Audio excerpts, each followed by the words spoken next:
through the winter's ice and cold, down Nicollet Avenue. A city of flame fought fire and ice neath an occupier's boots. King Trump's private army from the DHS, guns belted to their coats, came to Minneapolis to enforce the law, or so their story goes. Against smoke and rubber bullets in the dawn's early light, citizens stood for justice, their voices ringing through the night. Well, that would be none other than the boss. Yeah, Bruce Springsteen, and it's a little protest song. As you know, of course, Bruce Springsteen has always been fond of the protest song, and he put that one out directly to his fans and his friends in Minneapolis. It is Streets of Minneapolis by Bruce Springsteen to begin our time together on the show for this Thursday morning, the 29th of January. All I was thinking in my mind when I heard that Springsteen had put out such a song was that it would be like Streets of Philadelphia. I guess there's a similar vibe to it, but obviously we know this is a reaction to current events in the States. A very good Thursday morning to you. Thank you so much for stopping by. Thanks to those of you who were with us in Owen Sound last night for that Kitchener Rangers game. The winning streak comes to an end, but the point streak continues. 11 games consecutive for the Kitchener Rangers with at least a point. Now that we're back here in studio, the minute we begin the show every day, phone lines open to you at 519-570-2545, star 570, and 1-800-570-5715. And I don't know if it was the start of the show, the song you heard, or you just got a lot on your mind Thursday morning. But the phone lines are already busy, so let's go right to them. Adam, good morning. Hi, yeah. I just, right before you came on at the end of the news there, previewing the show, they had the commercial where they're like, it's like the Leafs on 570 News, and it's like, this team is special and all that. Adam, be nice to me. Come on, I'm vulnerable today. I'm a Leafs fan, but like, can we change that? Like, it's over, man. It's January the 29th. There's like 29 games to go in the season. That's it. You're done. It's done. We can't come back. I don't know, man. Yeah. It's not fun. Okay. But I'll still watch the games, but. Brother, listen, I appreciate this so much. I really do. That you are so passionate about your frustration with this team that you're going to call about the commercial. I'm with you. I'm in every bit of this with you, my friend. Yeah. I don't know, every time it comes on, it's like, this team is special. I'm like, no. Adam, appreciate you. Hang in there, brother. All right. Thanks for the call. Good to hear from you today. So, you know what that reminds me of? And Bob, I'm coming to you in just a sec. You hang in there, Robert. Can I call you Robert, even though it says Bob on my screen? Hold on just one sec. I remember this. I hope I don't, but I don't. Do I care if I get in trouble? No. Okay? I'm a little bit underslept today, so I accept zero responsibility, okay? You've got a disclaimer on this show now. I accept zero responsibility for what comes out of my mouth on this show today. They put me on the air. They let me in. I swiped my card. The door opened. I pushed the button. My microphone's on. Here we go. Adam reminds me of a commercial that was airing during the baseball season. And I finally had grown weary, and I went to the people that might have been able to help change it, because it was like playing highlights, right? And the big voice would say, for every big home run, and then you'd hear a highlight of like a great defensive play. And well, that doesn't match. And then for every great defensive play, and then you'd hear a highlight of a home run. I'm like, well, but we got to see. Anyway, so here's the thing, Adam. Here's what I can tell you. This is why it makes me think of the old Blue Jays commercial that for whatever reason we couldn't get changed all ding dang season long. But those commercials that you're hearing, right? This team is special. The core, all that.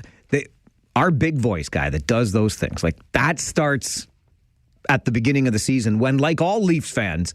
And we are a partner of the week. Heck, I just read that little tidbit this morning, got reminded of that week. We own the Leafs. The royal we, the people that signed my paycheck, Rogers, we own the Maple Leafs now. So in all of our preseason optimism, that's when those commercials get cut, as we would say in the business, and then we just leave them there.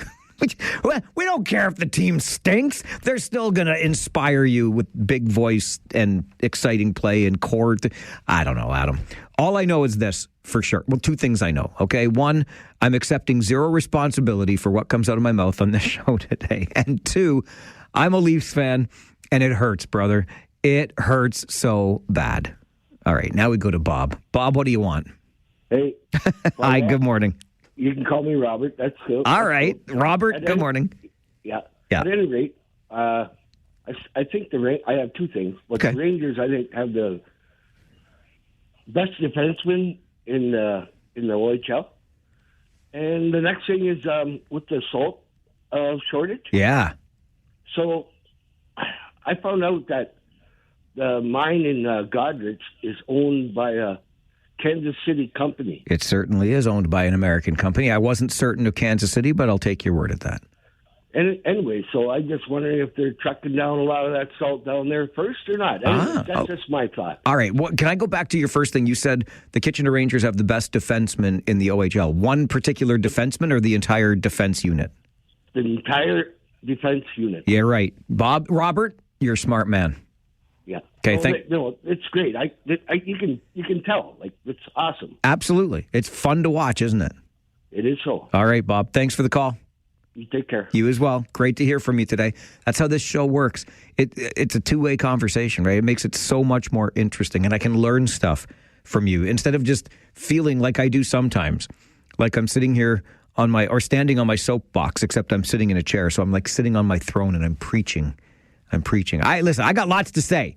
You know that. But I love hearing from you on the show. That's why we keep the phone lines open.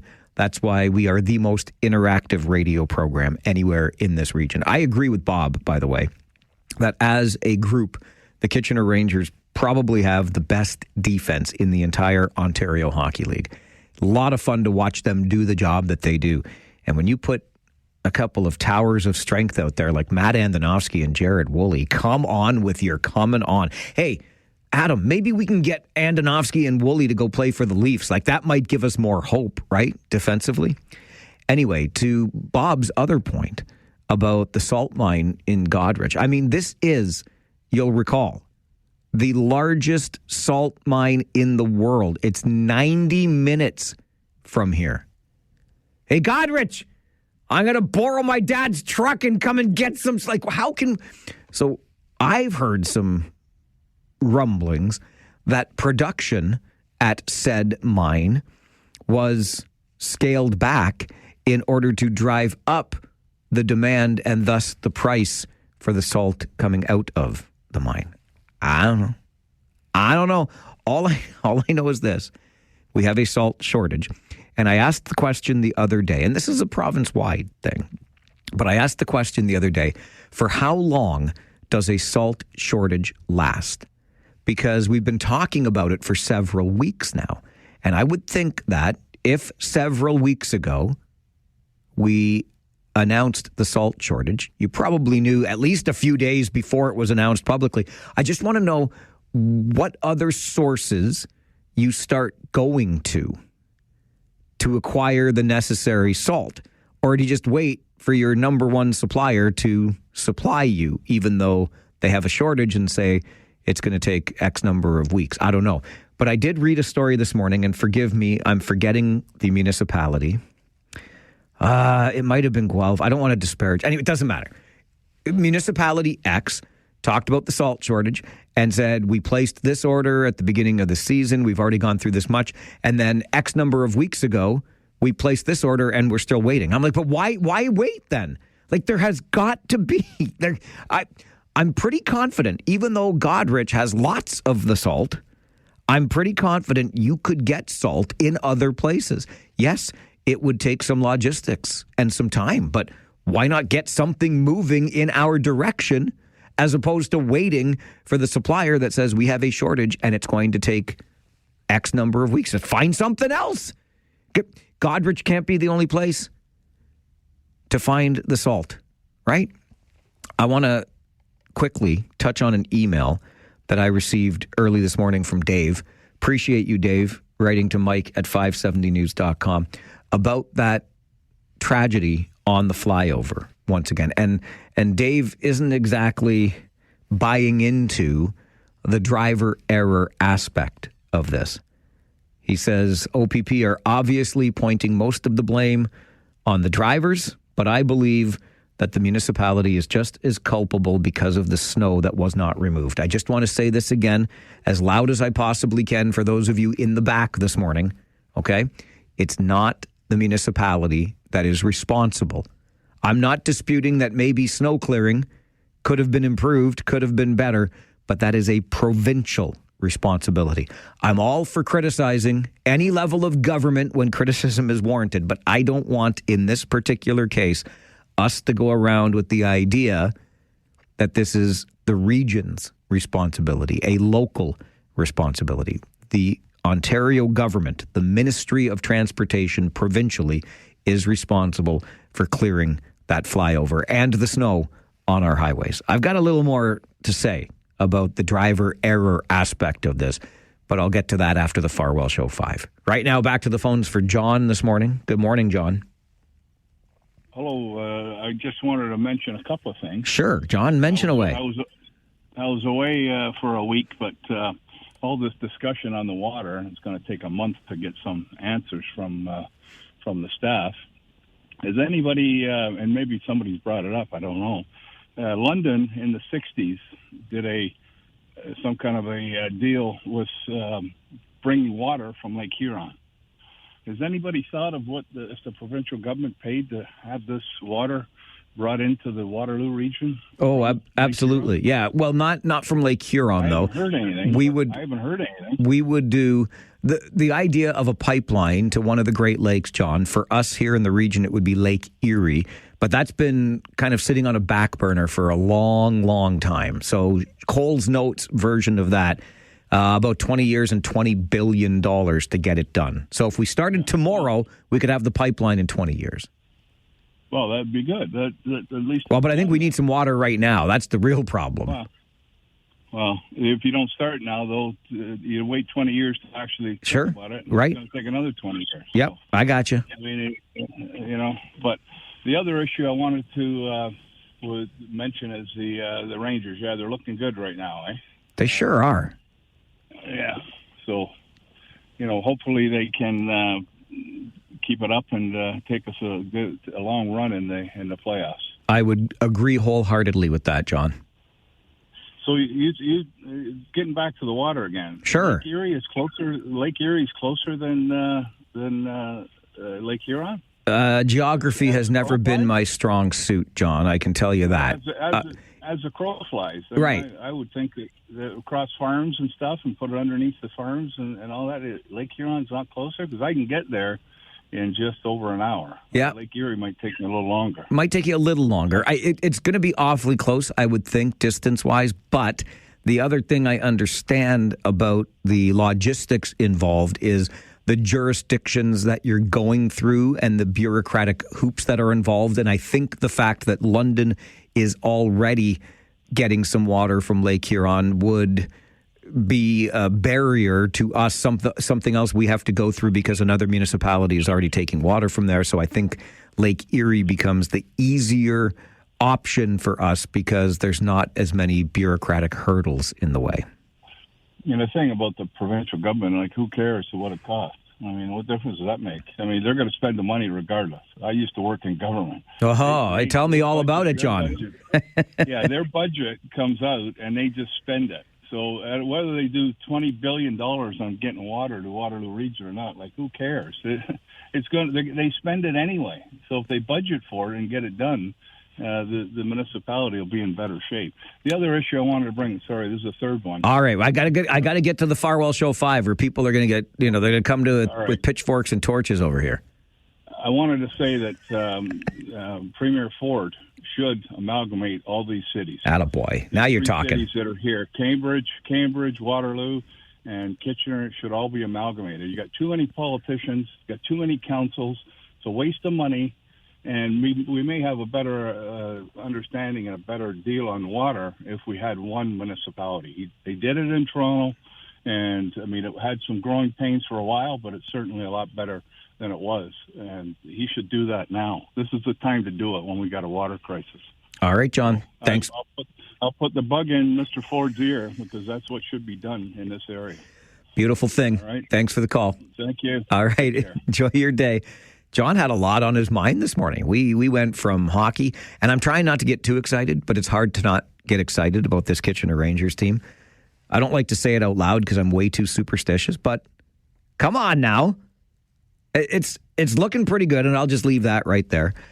There is a connection to John's last point about an amalgamation here in the region coming up in our Farwell Show 5 that I'd like to riff on a little bit too. So why don't I just get to that part of the show, shall I? 1, 2, 3, 4, 5, 6, 7, 8, 9, 10, 11, 12. You see, we count them up and get you the Farwell Show 5 for this Thursday morning, the 29th of January. Number 1, Regional Council wants quick action on repairs to our water system. During an hours-long meeting last night, regional staff suggested that a plan to implement solutions could be ready by April, but Regional Councillor Barry Verbanovic said that would not cut it. This motion is intended to start sending some clear signals to the community and to the industry about how we're dealing with this in a timely manner and making sure that there is effective dialogue between the region and area municipalities in order to move projects forward that are going to impact over 30,000 jobs in this community. Verbanovic's motion was to say not April, March is when we need the report back. That motion was supported. And so staff will come back with that report in March, a month from now, looking at a range of solutions. Those go from immediate repairs to a new modular technology, a new pumping station, well expansions, reallocation of existing water supply, as well as an overhauled water supply strategy for the region looking ahead through 2051. Number 2, a 30-year-old man is in hospital with non-life-threatening injuries after a shooting in downtown Kitchener. It happened in the King and Scott area around 9 last night. Police say the shooting was targeted.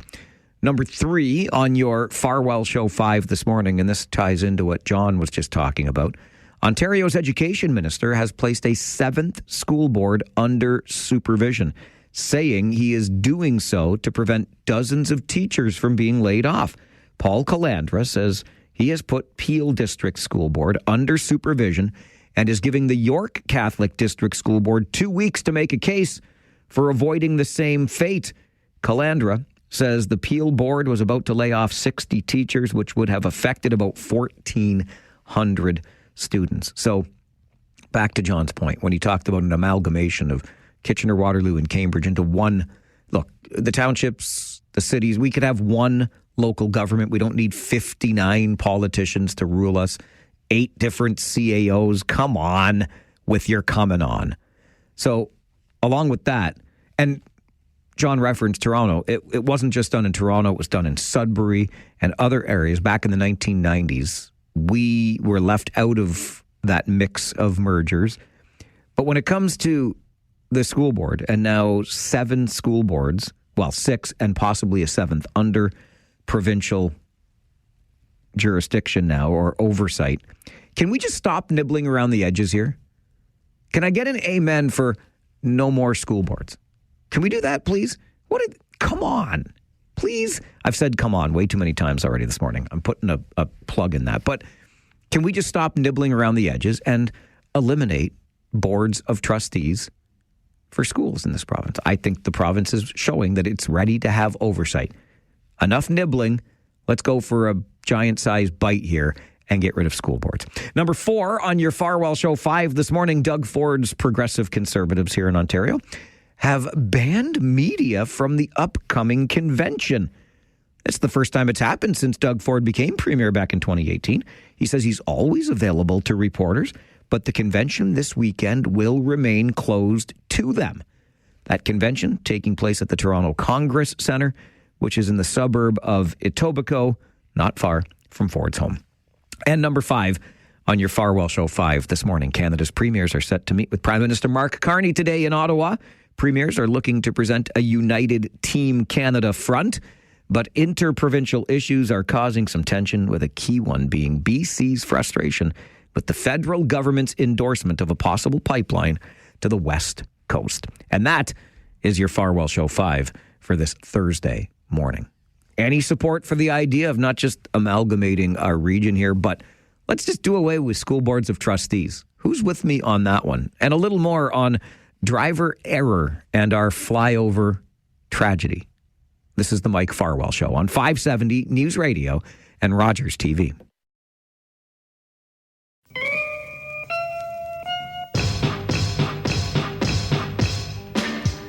So back to Dave's email for a moment to Mike at 570news.com about the tragedy on the flyover earlier this week. OPP blaming driver error. And Dave says, enough of this. And by the way, the snow plowing needs to be better. Your second reminder of the day that it's the province responsible for clearing the snow from our expressway, the flyover, the 401, etc. But the issue of driver error, I said this yesterday. I've been thinking about it more.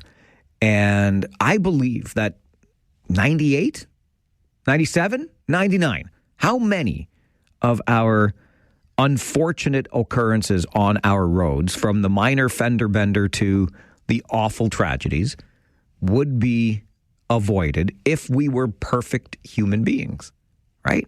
I think error factors into almost all of these things. And I'm not in any way trying to say that I know definitively what happened on the flyover on Monday. I do think we need to get some answers on that. And I'm not sure we'll ever get right to the bottom of it. How fast would a vehicle need to be going? How fast was that vehicle going? If there was black ice on the road and you slid with that snow packed up the way that it was, what kind of ramp does that snowbank become? Right? And I'm sure we can analyze all of this, trajectories, speed, incline on the ramp, like you name it, or the snowbank / ramp. I remember when I was a kid, I was 16, 17, and I crashed my dad's car into a telephone pole. Wasn't crazy by any stretch. And as I remember it, even as I told it back then as a 17-year-old, I said I wasn't going fast. Like, I did dumb things in cars when I was younger. I will fully cop to that. But in this case, it was a winter's day. I was on a residential side street, came around a bend. The car started to slide. And of course, me being so inexperienced, I didn't try to steer out of anything. I just hit the brakes and the car kept sliding, hopped up the curb, and the passenger side front fender got crushed in. And I'll tell you to this day, driving to the conditions, I couldn't have been doing more than 50. I probably should have been doing 30. All I can say is I remember that happening. And yes, the road conditions were absolutely a factor, but my behavior on those particular roads didn't help matters. And there were lots of things I could have done differently as a driver that day. And Steve sends me an email to Mike at 570news.com, very much to that effect. He says, Mike, I've been a truck driver for 35 years. I've seen quite a bit. I understand quite a bit. And these vehicles that went over the flyover, driver error, and the OPP got it right. I don't know. I don't know how fast you would have to be going. It's just an awful outcome, and I hope it's a reminder, I will say again, to all of us to be very careful out there. You're not going to get to where you're going as quickly in January as you will in June. It's just that simple. This is the Mike Farwell Show, 570 News Radio and Rogers TV.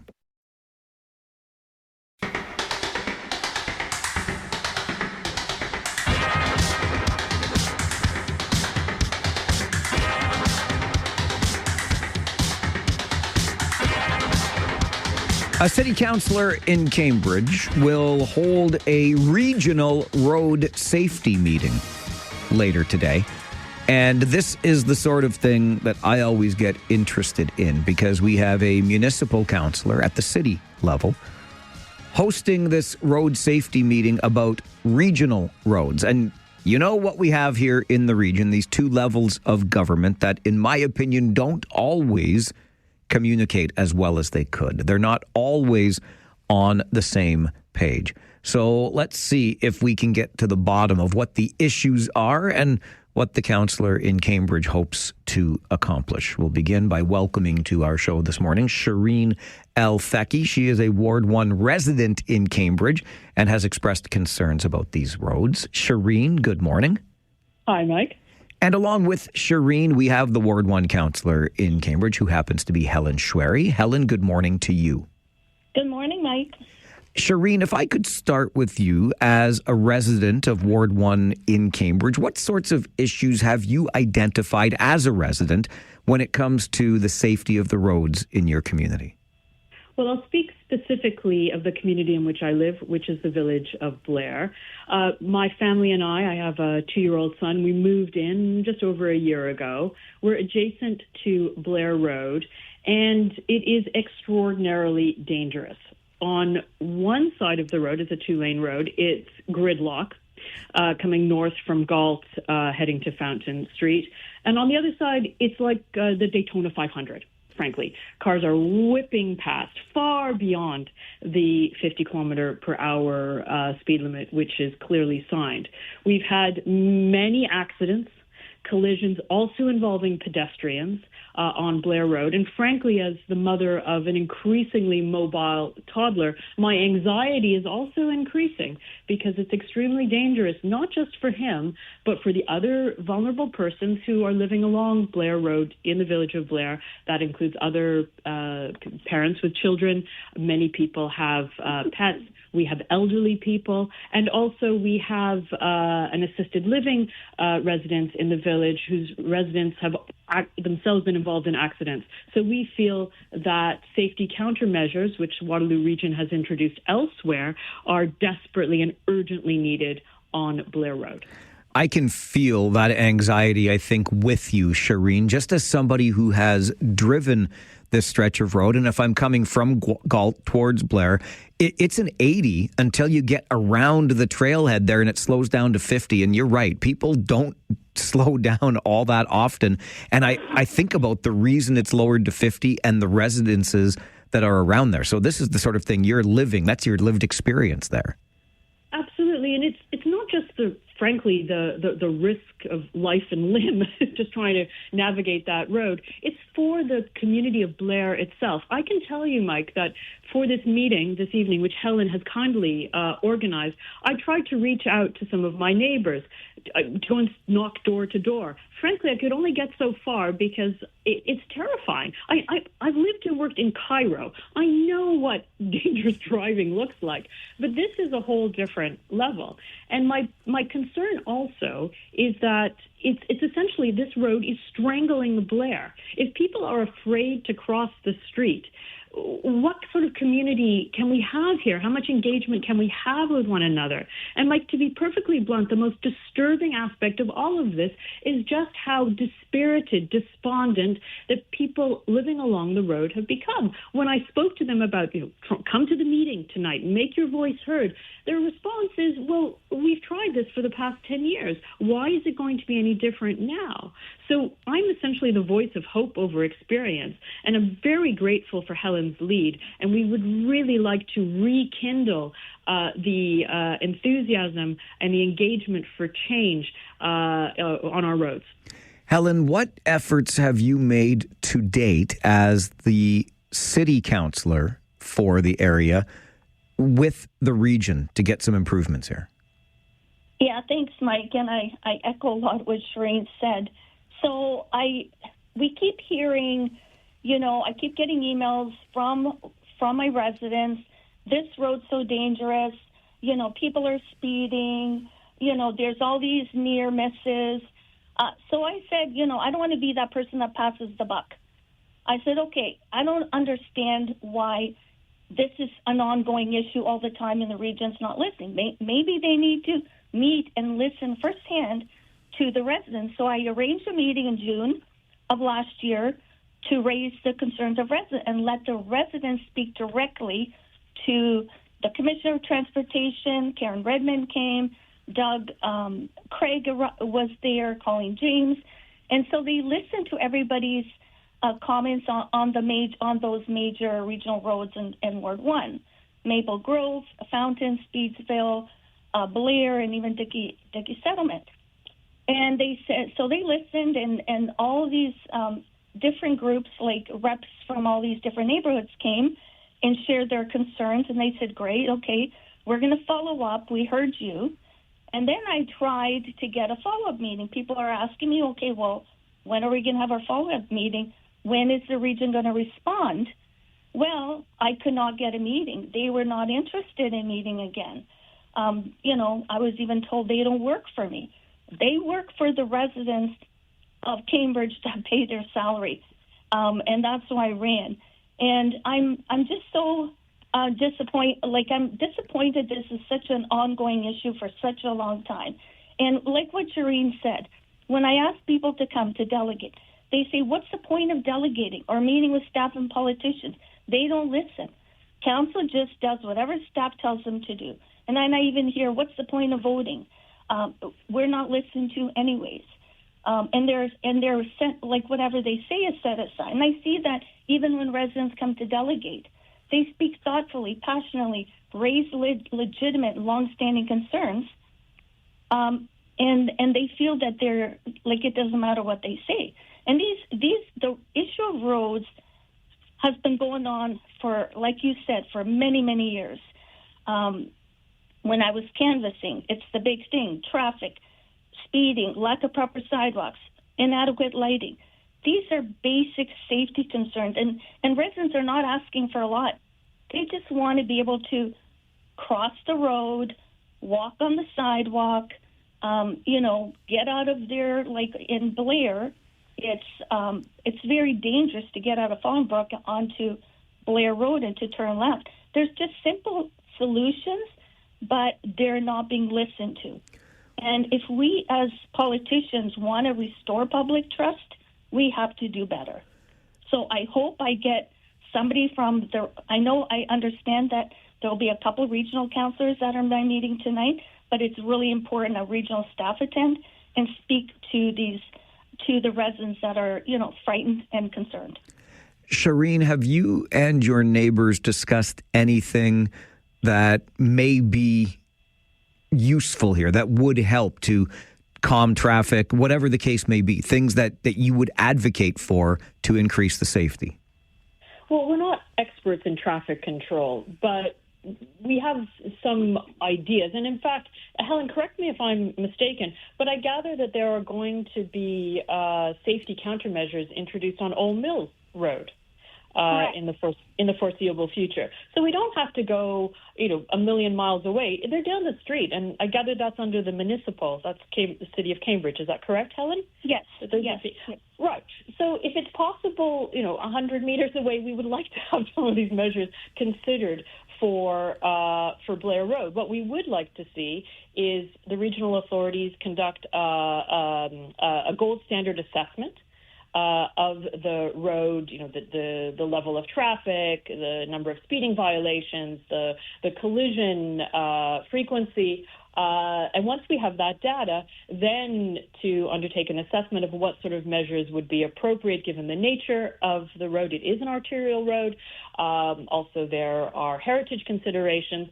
We appreciate that it's not a simple matter, but it's not an insurmountable matter either. But the only way we're going to find a solution is to take action. And that action needs to be taken now, particularly in an election year, where the people, the residents, not just in Blair, but elsewhere in Cambridge, are asking for change.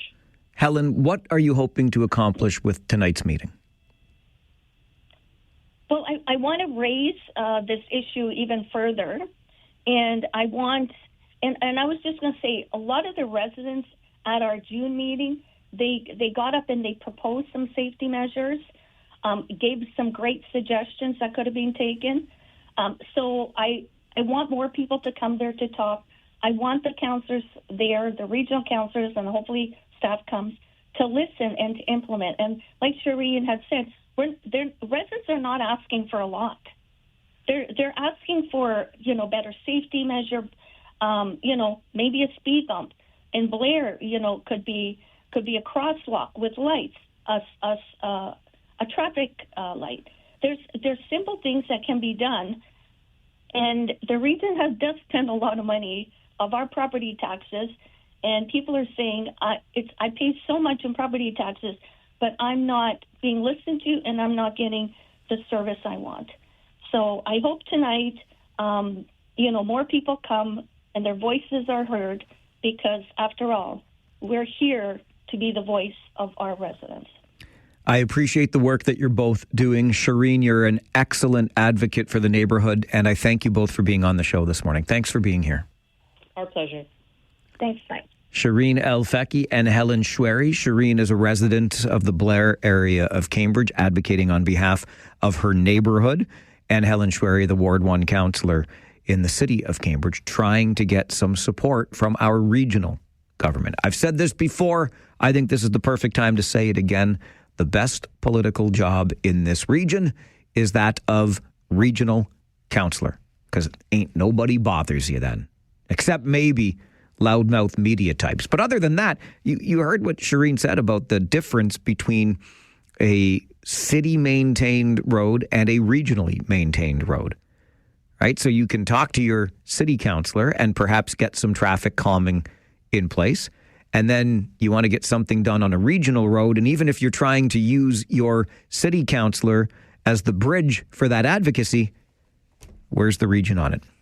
Distracted by other things, and much more difficult to get in touch with your regional councillor. Or we just don't think of our regional councillor first, do we? Anyway, I hope we can get the two levels of government working together on something that's clearly important to a neighborhood in Cambridge. We're going to take a break. When we come back, those digital villains in Cambridge, they're not going away. Ivan the Impatient will be joined by others in the not too distant future as the city of Cambridge continues its new promotional campaign. We'll talk more about it next on the Mike Farwell Show. This is 570 News Radio and Rogers TV.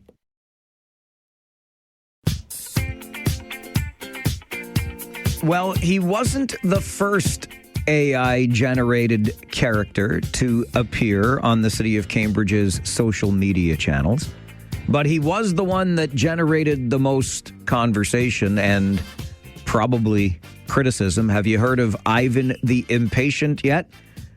He's a tiger because he's generated by artificial intelligence, and he's impatient because he calls the city 45 minutes after the snow stops falling and says, "Hey, why hasn't the plow come down my street yet?" It's part of a broader campaign the city of Cambridge has undertaken this winter. And here to talk more about it is Alana Russell, the Director of Communications with the city of Cambridge. Alana, good morning. Good morning, Mike. How are you? I'm good, thanks. How are you? I'm great. Good. So what is the idea behind this campaign? Well, I did want to call in and provide a bit of context behind him, because you're right. Although Ivan Impatient has, drawn a lot of attention, we do have a hero character among our digital villains that really we want the lead to be about. So I wanted to call in and share with you about Lenny Lendahand, who is the lead character, the hero of this story, and the center point for our Lenny Awards campaign, which acknowledges outstanding neighbors and residents who are keeping positive, helping their neighbors, and sharing important winter messaging. And really what it is it invites anyone in Cambridge to nominate their neighbor or their friends for a Lenny Award, which we will acknowledge. We'd like to gather their story, and then they get entered to win a prize at the end of this very long winter, which is a donated snowblower. So it's more positive than negative, but you're right. Ivan has generated some attention. So if the idea is to celebrate these heroes and, encourage neighborliness, why introduce an impatient character like Ivan?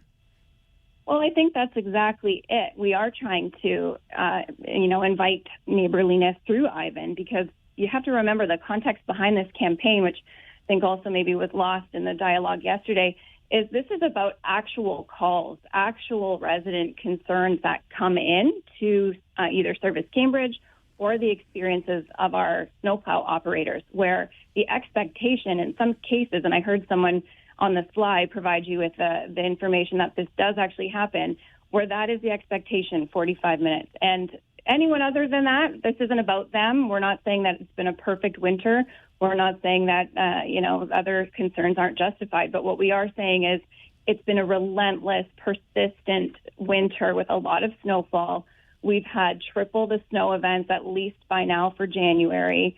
Every second day it's snowing. We have 1,200 kilometers of roads. We're not going to get there in 45 minutes, but we are committed to clearing the road. And I think we're all committed to doing the same thing, and that's just trying to keep our roads clear and safe and make sure that everybody's moving around the city safely this time of year.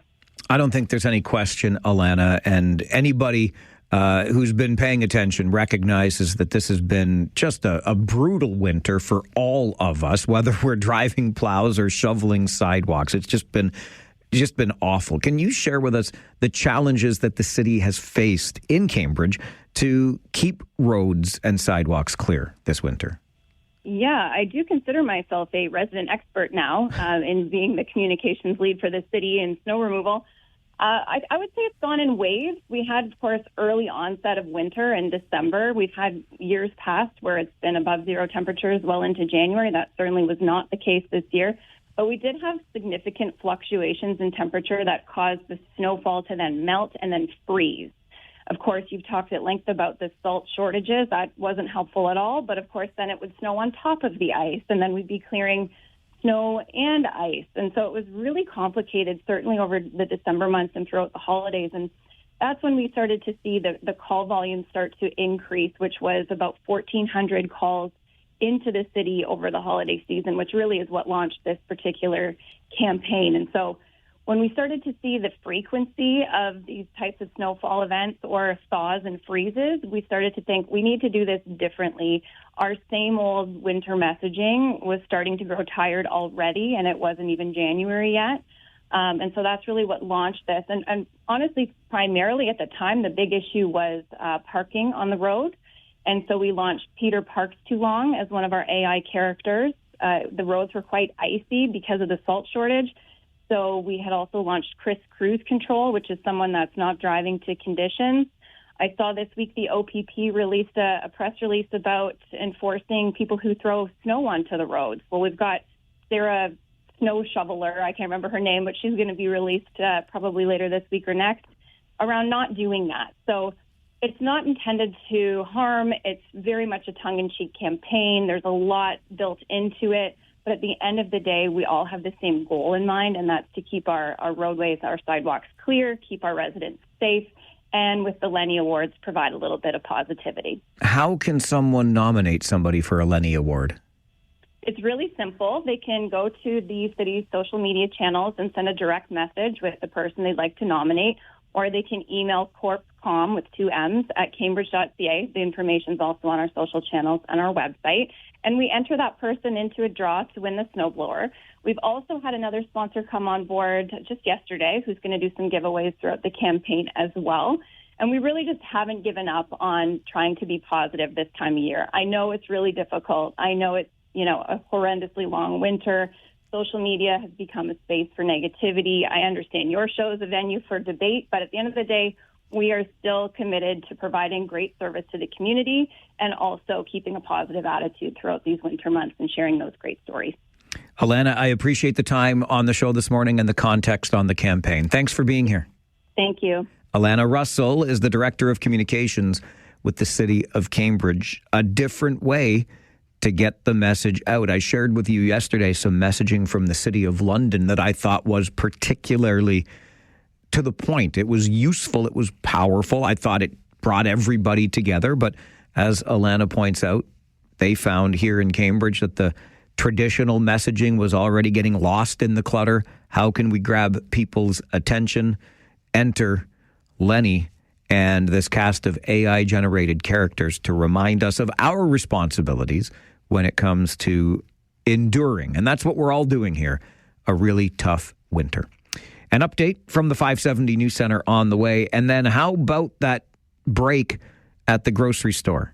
Sort of. You're going to get a GST rebate. We'll talk about the federal government's new plan to ease your pain at the grocery store. Next on the Mike Farwell Show. 570 News Radio and Rogers TV. This is where today's topics turn into today's talking points.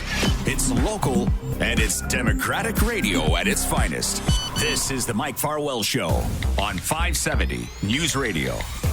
Today, we're announcing that our government is launching the new Canada's Groceries and Essentials benefit. This will deliver hundreds of dollars more into the bank accounts of more than 12 million Canadians.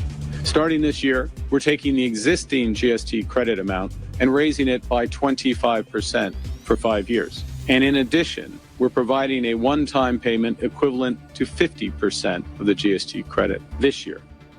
The Mike Farwell Show continues on 570 News Radio. That, of course, is Prime Minister Mark Carney earlier this week telling you how money will be put back into your pocket to help with the cost of groceries. This is great news, right? Who wouldn't want a little more money in their pocket to help with the cost of groceries? Well, I think we'll all agree it's a good thing, but maybe it's not the best way to go about this. Sylvain Charlebois is the food professor and the director of the Agri-Food Analytics Lab at Dalhousie University. Joins us to talk about it. Sylvain, good morning.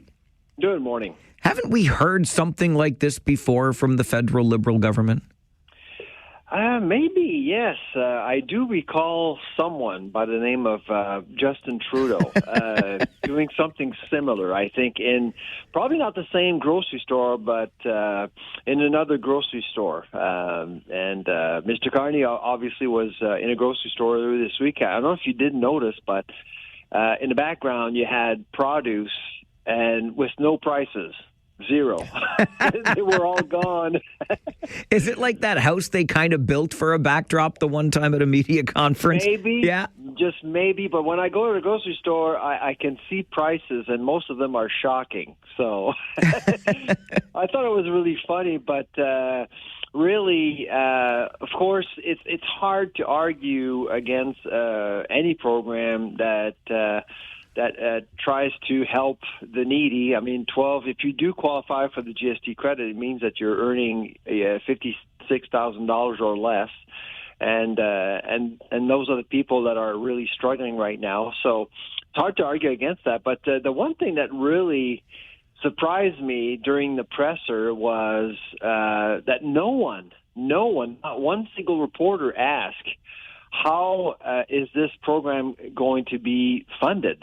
Because it's actually not in the federal budget, so it's clearly new money. It's $12 billion in total over several years, and no one actually asked Prime Minister Carney at the presser, how is this going to be funded? It's quite a bit of money. So on the one side, yes, I'm very happy that we're doing something, we're helping, but on the other hand, for taxpayers, I'm still wondering, how is this going to be funded? Well, and to your point a moment ago, Sylvain, it's hard to argue with a program that will help some 12 million Canadians. This is all well and good, but I don't know that we're getting to the root of the problem here. Now you're going to have more money to buy groceries, great, but those groceries are still giving you sticker shock when you look at those prices.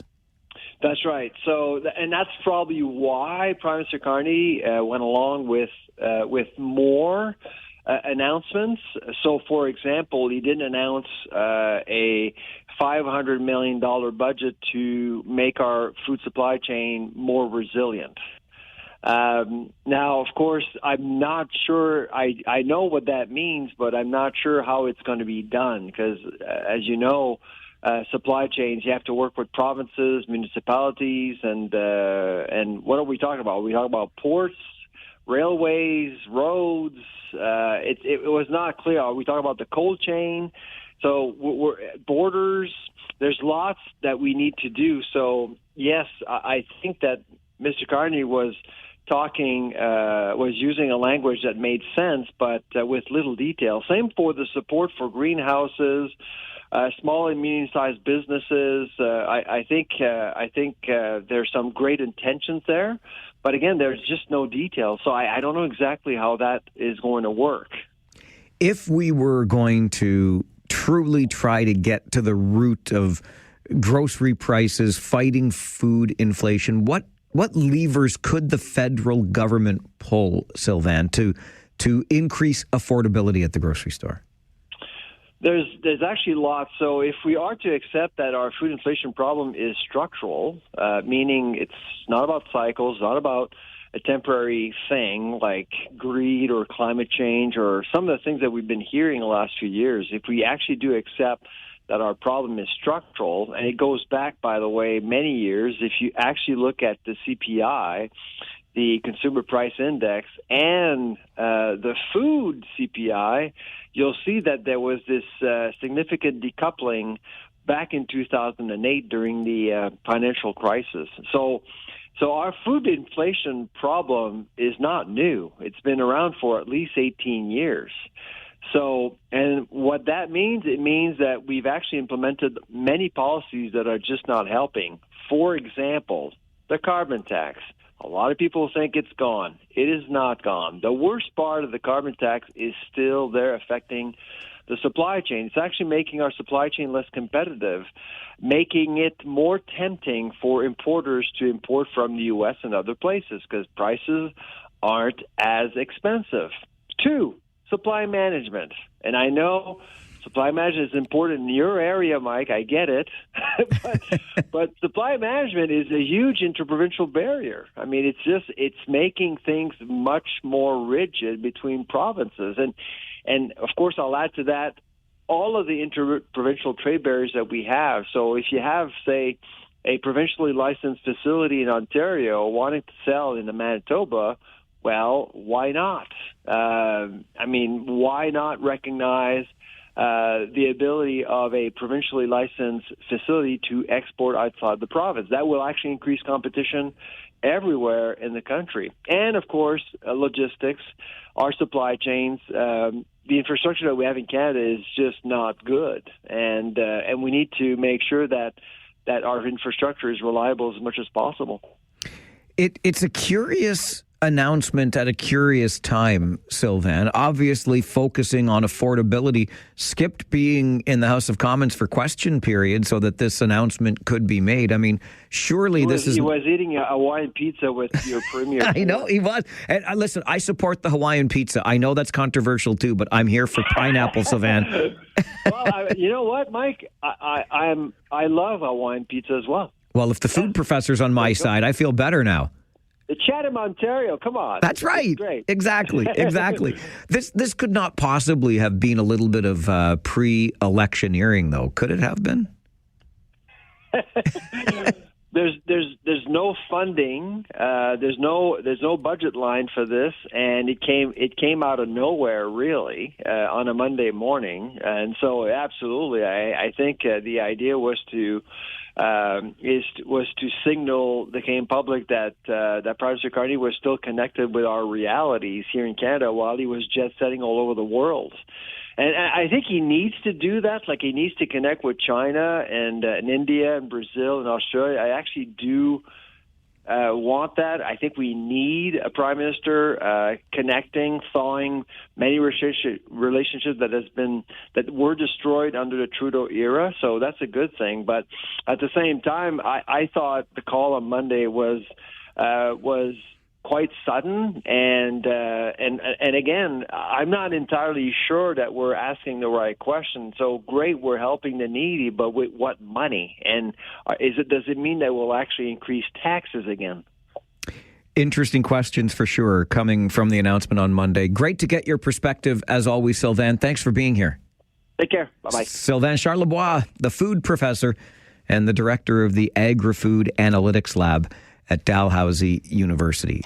What I find most curious about this is, sure, it comes in the form of a GST rebate to help lower income Canadians. This is a good thing. A couple of catches there, though, if you will. One is, you get the GST rebate, it doesn't necessarily mean, it doesn't mean you have to spend it on groceries. The idea is to obviously put more money in your pocket, but you spend that money how you want. So it's not directly connected to the grocery store. But moreover, what jumps out to me is the fact that we're acknowledging, I think, implicitly here that, yeah, it's tough out there at the grocery store. So here's a little more money to buy the very expensive things. instead of getting at the structural problems that exist, making those things, those essentials in the grocery store, so very expensive.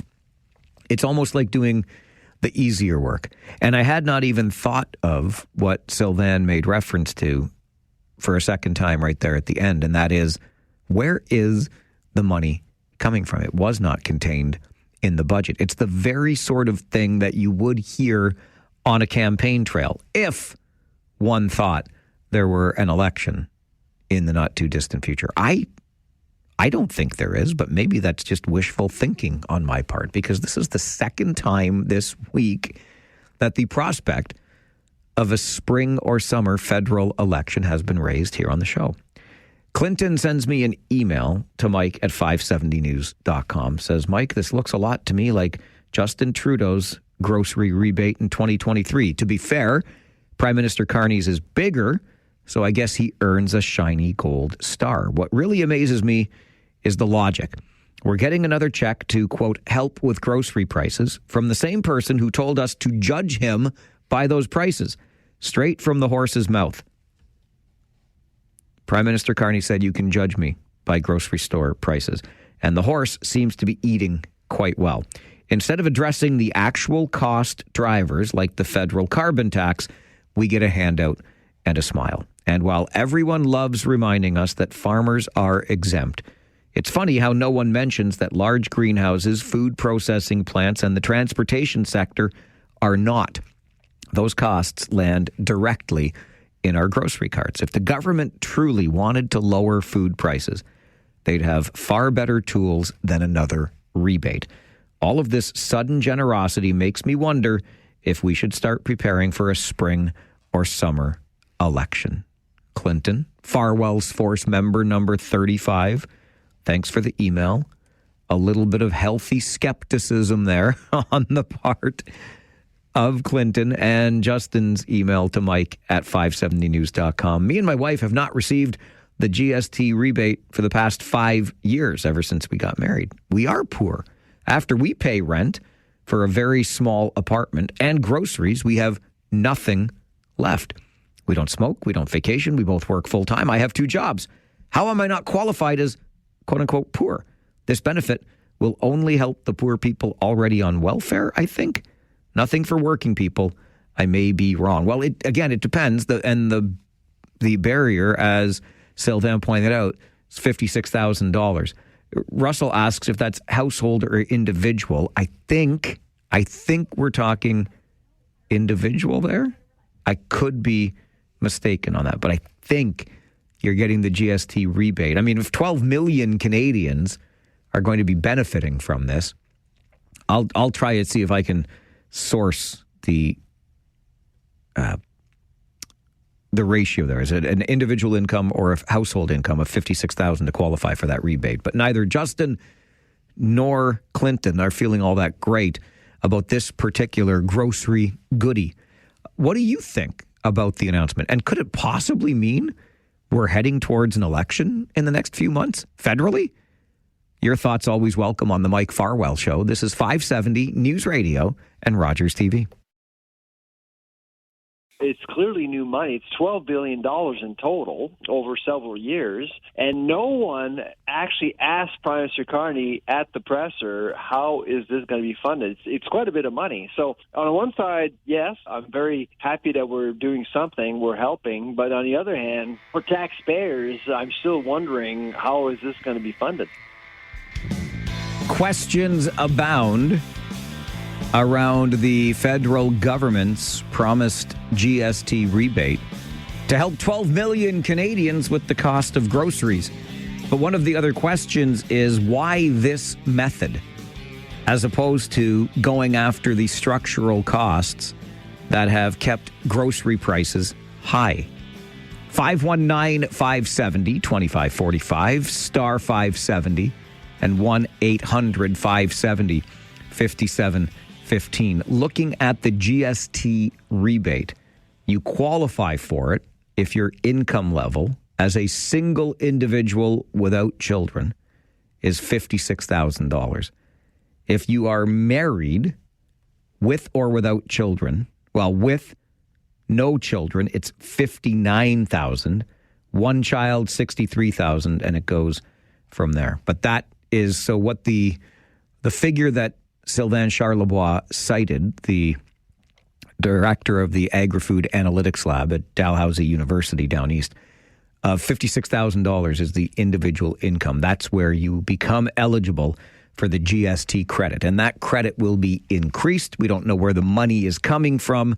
And it's not necessarily going to have to be spent on groceries, which is another curious part of this. But nonetheless, you'll get a little bit more money in your pocket so that you can presumably spend it on the expensive food that sits in our grocery stores. And Stefan seems to believe that we are indeed headed towards another federal election.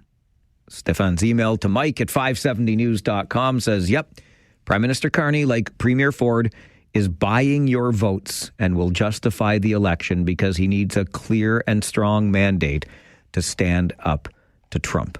Are we still doing that? Is that still what we are working on this full year after we said we were running in an election to stand up to Trump? I don't know.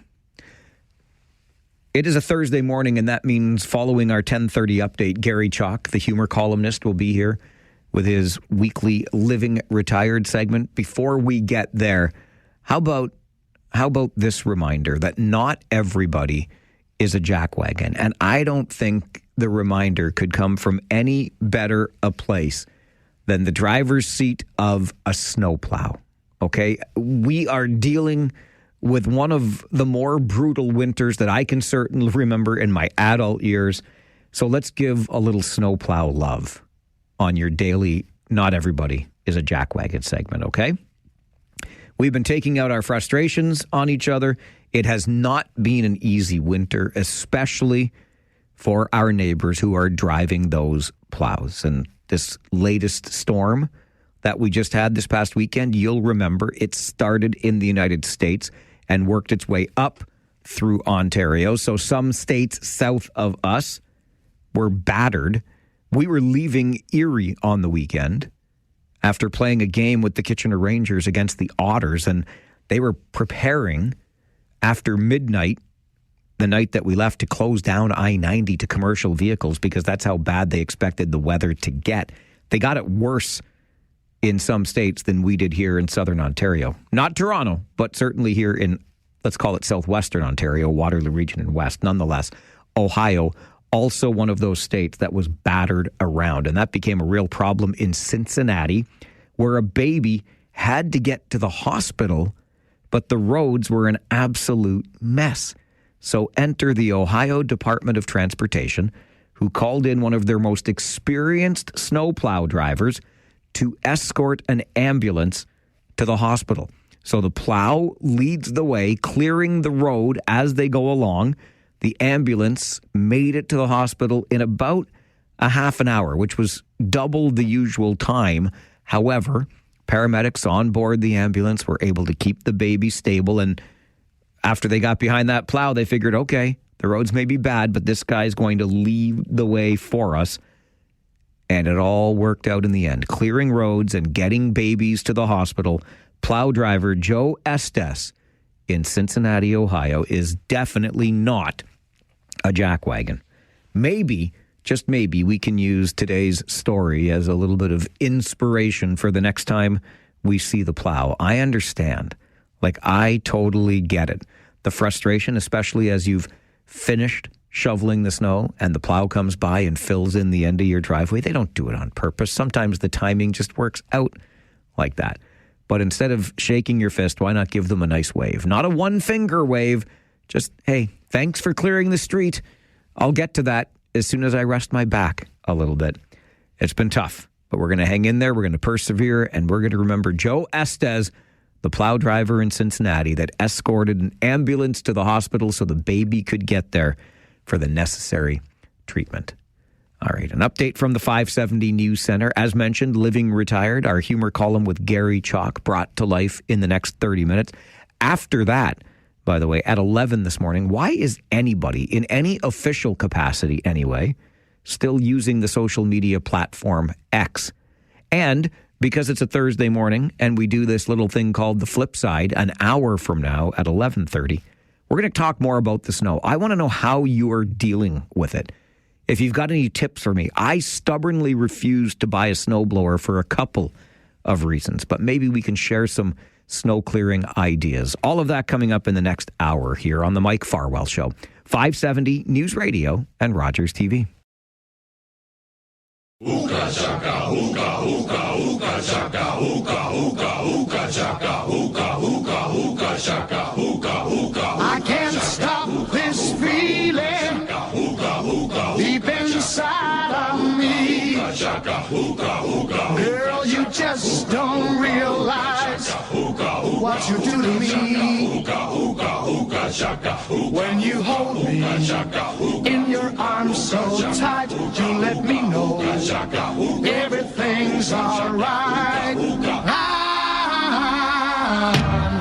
hooked on a feeling. Every Thursday morning at this time, I can just picture our loyal listener, Mary, pedaling her stationary bike even faster because this weekly segment called Living Retired is one of Mary's favorites. And I know that you enjoy it too, so I'm glad we're able to have Gary Chalk, the humor columnist, with us on the show every week. Thursday mornings at 10:30. Gary's humor column is called Living Retired. You'll find it online, livingretired.press. And Gary joins us here to bring that column to life each and every week. Just a quick note, because, again, I know how much you enjoy these conversations. Gary is happy to have one with you at your event, your service club, whatever it may be. Just reach out to Gary through livingretired.press, and he'll bring his unique blend of humor and perspective to your event. Gary, it's a Living Retired time of day. Good morning. Good morning. Good morning, Mike with a mic, and of course, Mary on her bike. How you doing? I'm doing well. I'm not going to lie, Gary, because I'm getting to that age where when we get together with our friends, we commiserate over our aches and pains. And I'll tell you something. I have kinked or bent or done something to my left shoulder, and it's agonizing. I can't lie about that. It's killing me. Well, Mike, just wait a few years till you're my age, and it won't. And I'm telling you the truth.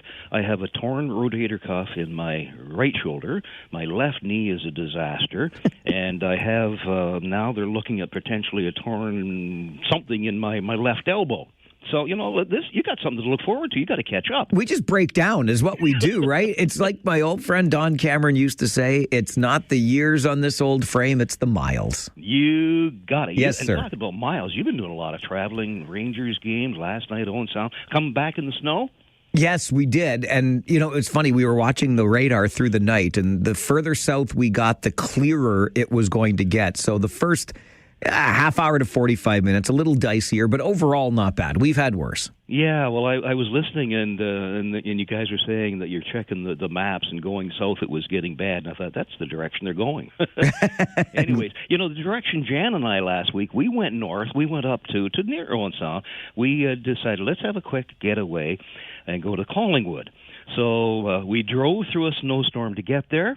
It snowed all the time we were there, and we drove home in a snowstorm with the whiteouts coming back. It's what I called a white-knuckle vacation. That's what you get for going north, you knucklehead. I know. But we said, let's enjoy ourselves, so we stayed at the foot of the mountain, and there's restaurants and bars and pools and hot tubs, saunas, all that. It was neat. Now, we had a choice. If we wanted to save some money, instead of the foot of the mountain, we could probably stay at the elbow of the mountain and save some money. Or if we just wanted to have a bare and bones vacation, we probably could have stayed in something called the armpit of the mountain. Who wants to go there? Nobody wants to be in the armpit, Gary. Exactly. And I don't ski, but my introduction to skiing goes all the way back Saturday afternoons. I think it was around 4:30. We'd watch Wide World of Sports and Television. Did you watch that? Oh, I know where you're going with this. I only watched the introduction. I didn't care about the sports, but I wanted to see what you're about to talk about. Yeah, that's right.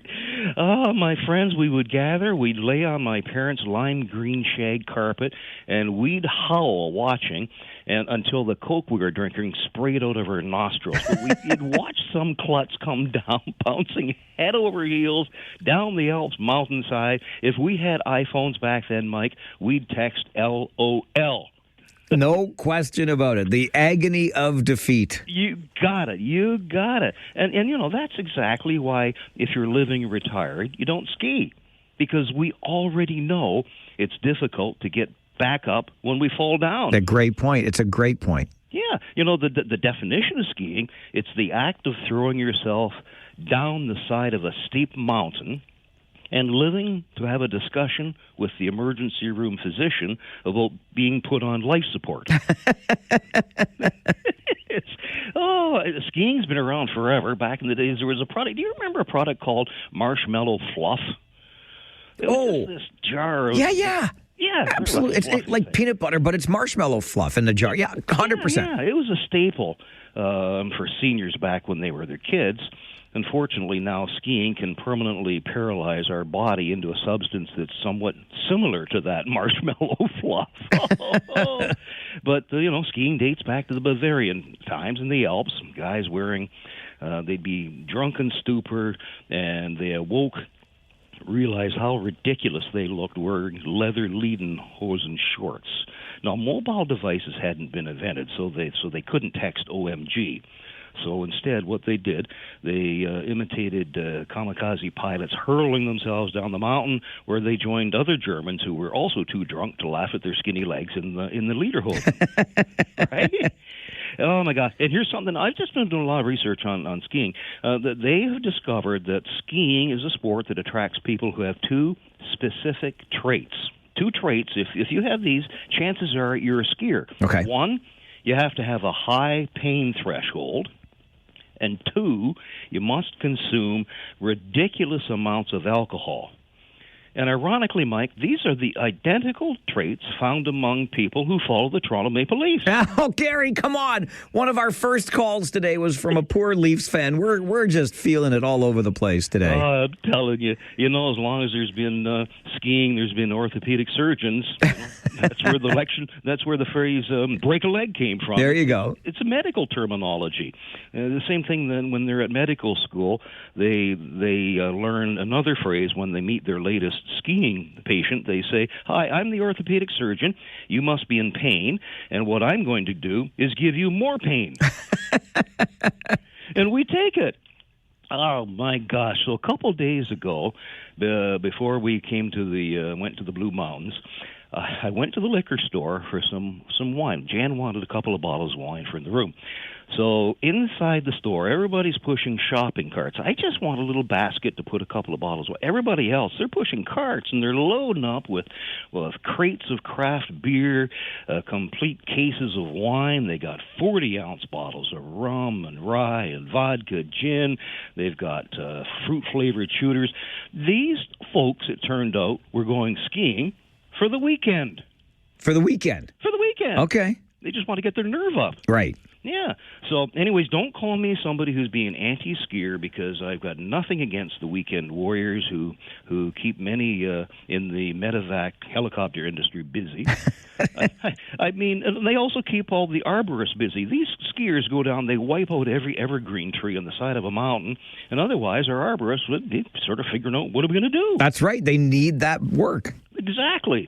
And once you're outfitted, it's time for skiers to do their impersonation of Eddie the Eagle at the Calgary Olympics, flying out of control down the mountainside, screaming, flailing arms and legs, eyes bulging out of the head like you'd accidentally crossed the wires doing some sort of home electrical work. But the thing is, now that we're living retired, what we like to do is get one of those, I don't know, they call a stair lift. That's it, that goes up to the second floor to take you up because your knees are shot and your body aches. So what they do, instead of a ski lift, they have a stair lift. You strap yourselves into the seat, you push the start button, and very slowly this thing starts to go up to the second floor, because you got to go to the bathroom. Of course. Yeah, and on the way up, seniors sip a dry vermouth martini, and just about the time they finish their martini, they've reached the top of the stairs. That's when they have their Metamucil. It's only the kind of thing that happens when you are living retired. Gary Chalk joins us every Thursday morning at this time to bring his humor column by that name to life. You'll find it online, livingretired.press. make sure while you're there, you sign up to have it delivered into your inbox. You'll get a chuckle every week. livingretired.press. A break, and when we come back, it's a brand new year, so you've got a brand new day timer to manage, don't you? We'll fill the pages coming up on the Mike Farwell Show with Living Retired on 570 News Radio and Rogers TV. Every Thursday morning at 10:30, we are joined by Gary Chalk. He's a humor columnist who writes the column Living Retired. You can find it online, livingretired.press, and Gary brings it to life with us each and every Thursday morning here on the program. So, Gary, we're into a brand new year, almost the end of January 2026. With every new year comes a new day timer. I'm sure you've got yours all put together. The dates, the important dates are in there. Thursday mornings, join Farwell on the show, all that stuff. I'm surprised you know what a day timer is. Oh, come on. I still want one. I don't want to do it on my phone. I want my day timer. Yeah, if people don't understand what we're talking about, a day timer, well, look it up in the dictionary. There you go. If you don't know what a dictionary, look that up in Wikipedia. They're perfect. Like you say, you can. Jan does that. She's got everything all synchronized. Technology. She says, Gary, you're not allowed to do it because you, first of all, can't find your phone. No phone, nothing to do. There you go. I don't know what I'm supposed to do. So, anyways, what I like about a day timer, Mike, you don't need to turn it on. That's true. It's just there. Yep. And you can't lose it. It's the size of a National Geographic magazine. And if you don't remember, well, of course I remember National Geographic magazines with the pictures of people with dinner plates in their lower lip. But anyways, after Christmas, Jan and I went to a coffee shop to set up our 2026 calendars. And Jan, she's got everything. She's got the coffee, and we're at the table, and she's got her iPhone, her iPad, her Apple Watch, and she's got them all synchronized. So when she puts in something for February 17th, it displays on everything. Me, all I had to do was open my spiral-bound 2026 day timer, the size of a National Geographic magazine, and turn to week one. Now, how easy is that? So easy. I'm telling you. But, well, later that day it happened. I couldn't find my 2026 day timer the size of a National Geographic magazine. We were looking all up and down and back and forth upstairs in my office, Jan's office. I went back out, looked in the car. And the 2026 day timer the size of a National Geographic magazine, couldn't find it. So Jan said, Gary, just call the coffee shop. Maybe you left it there. Someone's turned it in. Well, you talk about feeling like a relic when you have a day timer. I called the coffee shop, and very politely I said, hey, hi, my wife and I were at your store this morning, and I think maybe perhaps I left my day timer behind. Perhaps someone turned it in. There was a pause. And the person at the coffee shop, she said, sir, our customers leave iPhones, iPads, AirPods, and Apple Lightning to USB cables. We've never had an Apple day timer turned in. I said, no. It's not an Apple product. I said, a day timer is an old geezer's calendar when you're living retired. It's black, spiral bound. It's a book about the size of a National Geographic magazine. And then another pause. Then she said, sir, you said it's the size of something called a National Geographic magazine? Oh, dear. She said, I'll check. Well, I could overhear her ask if anybody had heard of a day timer or a National Geographic magazine. Oh, my gosh. So she came back on, and she said, this is what she said, sir, no one has turned in a day timer, or for that matter, something called National Geographic. Perhaps it's an Android product. Well, I mean, Apple, Android, I don't know the difference. If you want to feel like an old geezer, it gets worse. I said to her, I thanked her, and I said that I'd continue to look around the house, and very polite, I said, maybe my day timer, I left it beside my landline with the telephone book on our telephone desk in the kitchen. And that's when she said, sir, what's a landline? What's a telephone book? And why don't you carry your iPhone with you like everyone else? I miss the telephone book so much. I loved that thing.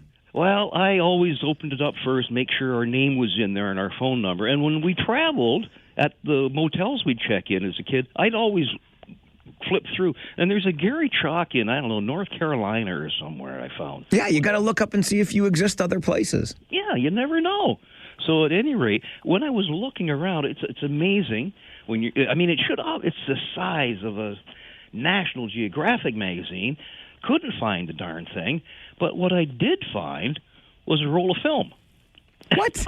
Yeah. Oh, is there an old living retired guy? What's a roll of film these days? You need a photo mat now. Well, you know, that anybody's not listening and they don't have Wikipedia quickly right by them, you would open the back of your camera. No, not your phone. It was a camera. And you had this roll of film that went in. You closed it up, and then if you splurged and got 36 photos after the roll of the film, where you had 36 pictures of the same thing, you would take the film out and take it to a store, Black's Photography. There was all sorts of them, and they would develop the roll of films and give you 36 identical pictures of what you'd just taken. But here's the thing: do I want to know what's on that roll of film? No. Yeah. Do you? I mean, Gary, really? Do you? Well, I don't know. Maybe it's important. Maybe you should put it in a time capsule. Let somebody else try to figure it out. Well, that's an idea. I don't know. And where would I go to get a roll of film developed? Well, that is the $1 million question, isn't it? I haven't got a clue. There's probably an app on your phone that develops film for you. Yeah. Sure. And speaking of that, something else we found, not one, but 2 handheld magnifying glasses. Do you know what those things are? Oh, I do, and I'm reluctant to admit what we used to do with them to the poor little ants on the sidewalk in the summertime. Right. I know. Oh, that's right. I remember coming home one time, and Tyler, our son, was maybe 6 or so, and he had the magnifying glass, and he had the ants, and he had a hammer, and he said, "I'm just burning them and then killing them." Oh my gosh! But here's the thing, Mike: a magnifying glass. Why don't they make it an app on your iPhone? Listen, Gary, I think this entire thing, I was thinking of it when you mentioned the daytimer and the phone call to the coffee shop. They didn't recognize that Apple product. You might be giving Apple some really good ideas here. They should come out with the Apple Daytimer app. That's right. Yeah. Exactly. And the Apple magnifying glass.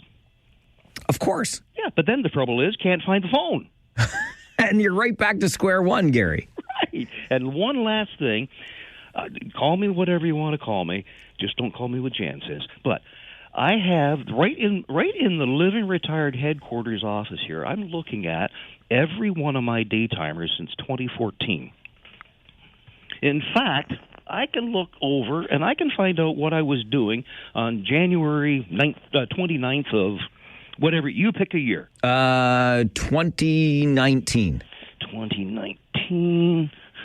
Okay, just a second here. There we are. 2019. Open her up and find January 30th. We're coming close. I wasn't prepared to go this far back. One page. Here we are. January 30th. In my daytimer that day, I have nothing because it was a Saturday. Gary, we waited for the payoff, and there it was. Always fun chatting with you. Thanks again. Have a good one. Go Rangers. Gary Chalk joins us Thursday. It was a Saturday.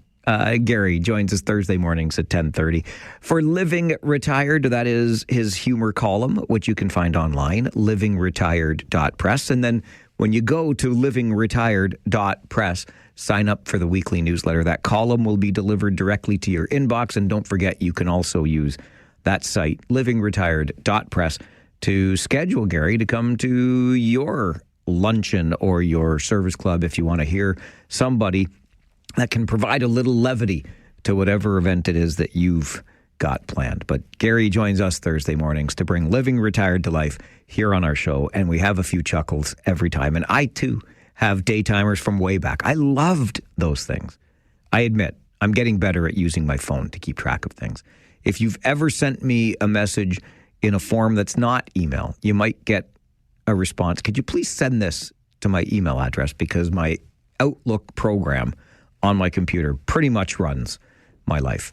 We're going to get you to the 570 News Center for an update. And then, have you heard what the artificial intelligence bot on the social media platform X has been up to? I mean, the cesspool gets cesspoolier, and it's pretty rotten stuff, leading some people, particularly public officials, to abandon the platform altogether. We'll talk about the problems and the exodus next on the Mike Farwell Show. This is 570 News Radio and Rogers TV.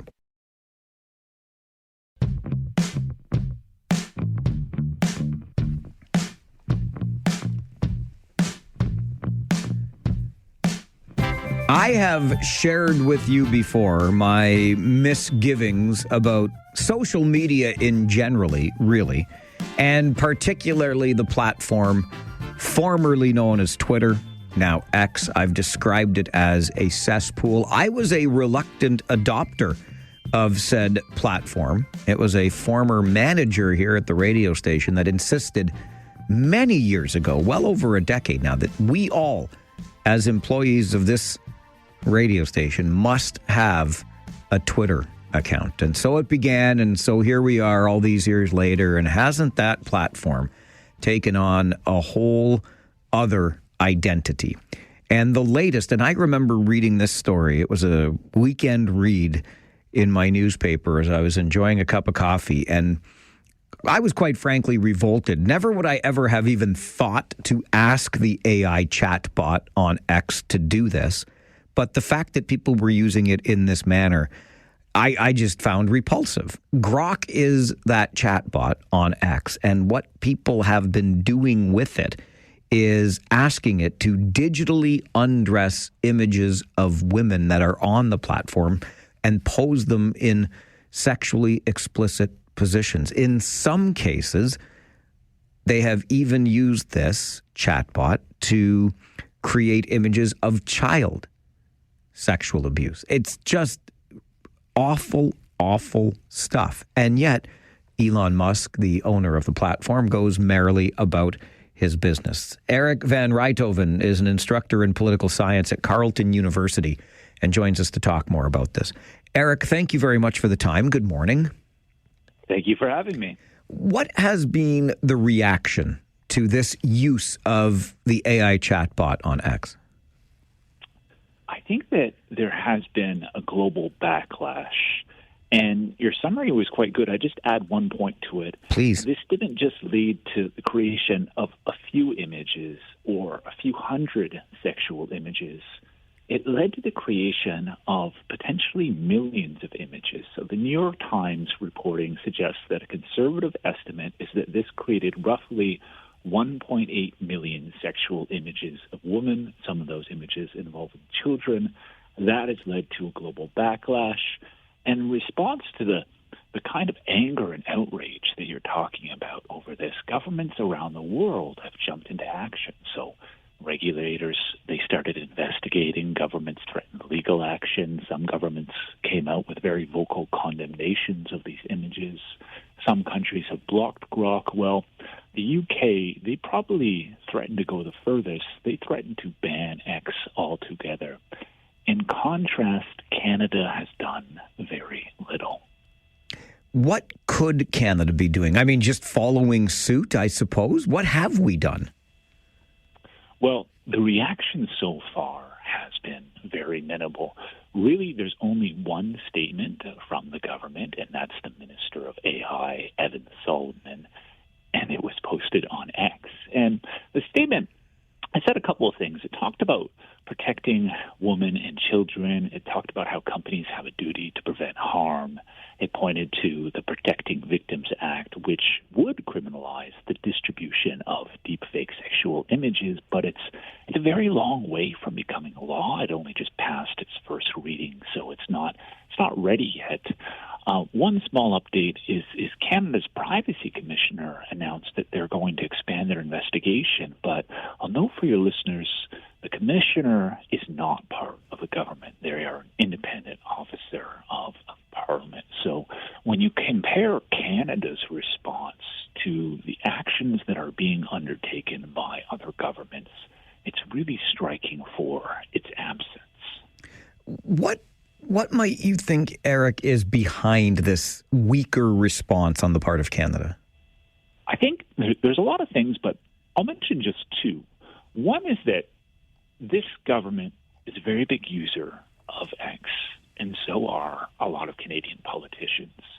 And they don't want to be caught in the embarrassing situation of, on the one hand, you're criticizing, you're condemning the platform, but on the other hand, you're relying on it and you're depending on it.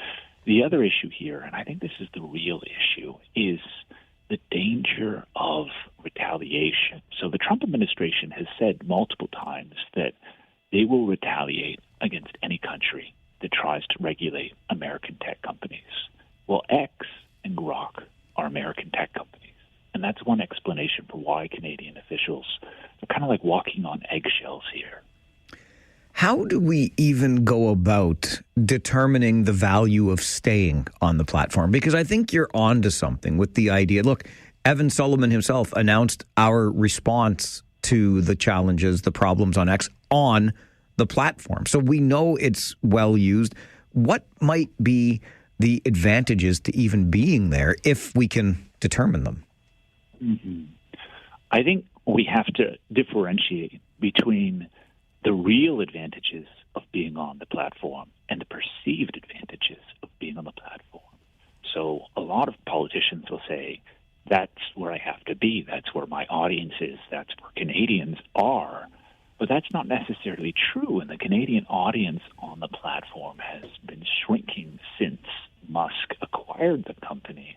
And it's actually been the only major social media platform to see a decline in market share in Canada, while other platforms have actually grown their share. So there is a misperception that the platform is a lot more important than it actually is for a lot of politicians. And I think a lot of political actors don't realize the risks that are being on the platform, right? So we're just talking about today about the issue of non-consensual sexual images on X and Grok, but there's been lots of problems with Grok. Last year, it was spouting anti-Semitic conspiracy theories, it was praising Hitler, it was engaging in Holocaust denial, so there are some serious problems with this platform. Has any of this backlash prompted change on the part of Elon Musk or the platform itself? The platform has made responses. Originally, Musk just denied that there was any issue, but as the backlash grew and governments started threatening action, it made a number of changes. One is to paywall Grok's image generation capability and say this is only going to be available for paid subscribers to X. Governments did not accept that. That was not enough. Later, X came out, completely changed its policy where it would prohibit anyone from using Grok to digitally undress images of individuals on the platform. The problem with that is that Grok still has its own standalone application that is separate from X, and it's not clear that any of the safeguards on X apply to that standalone application of Grok.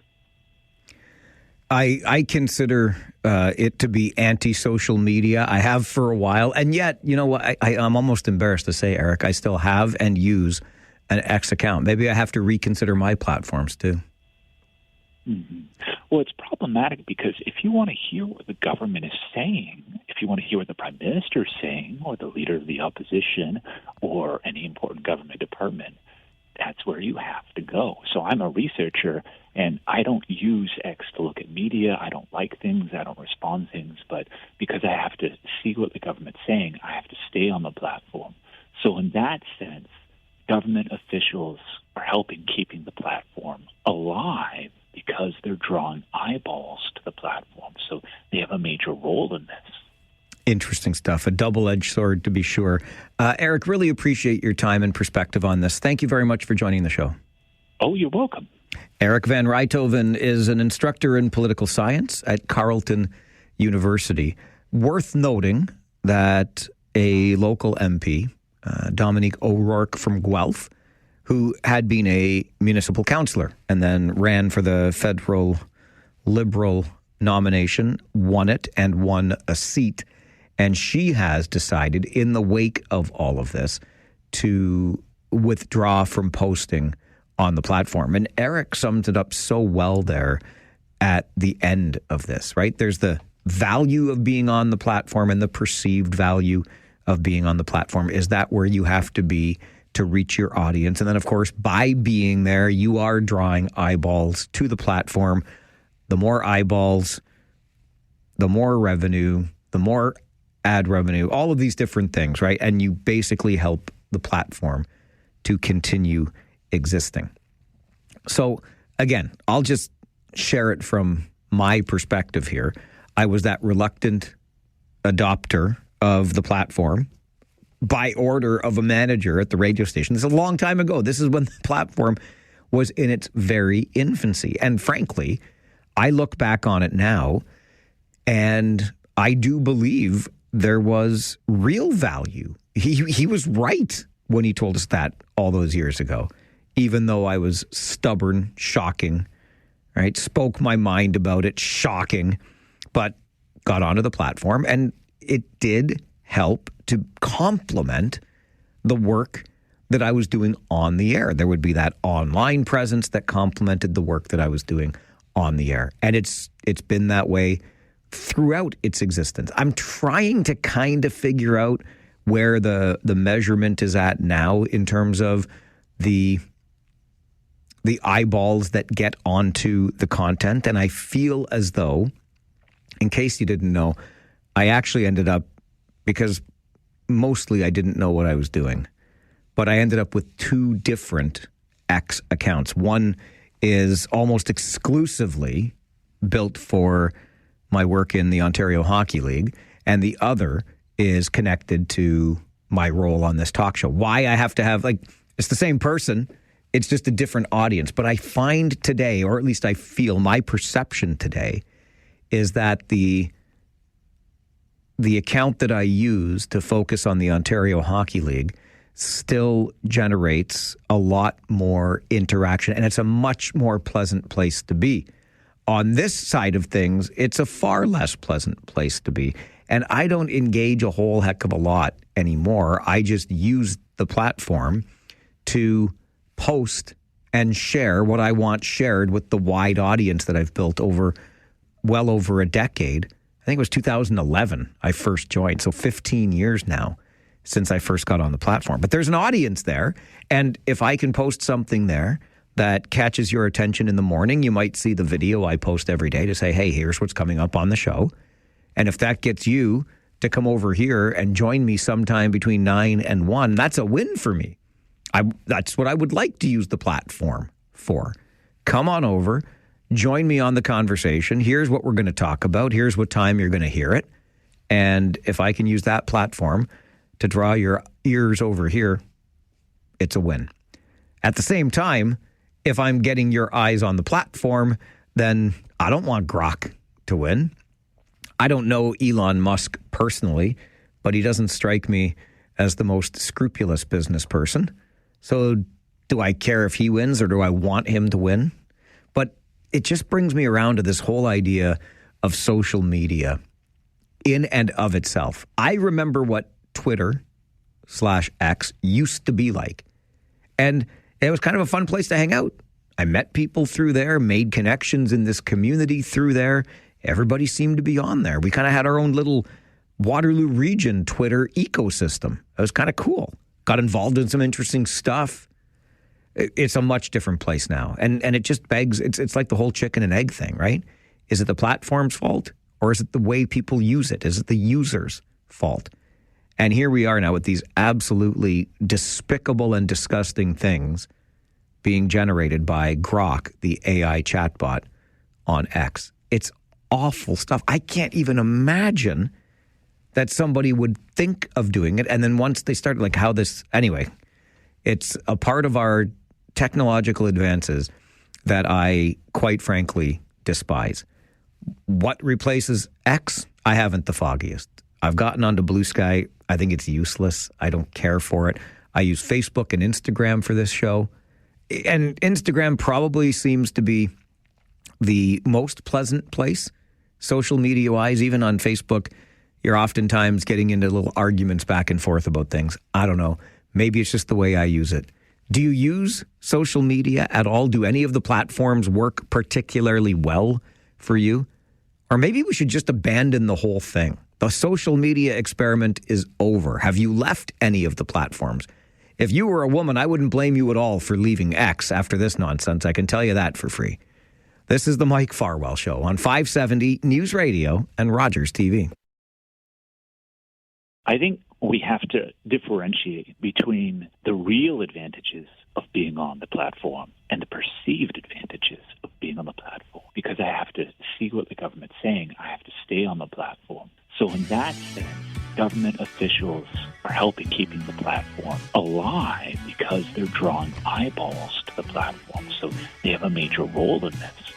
Eric Van Rijthoven is a political science professor at Carleton University, joins us to talk about the despicable, disgusting, revolting, repulsive, I don't know how many more adjectives I need to come up with, images generated by the AI chatbot on the platform X. At least one local MP, Dominique O'Rourke in Guelph, has said, that's it.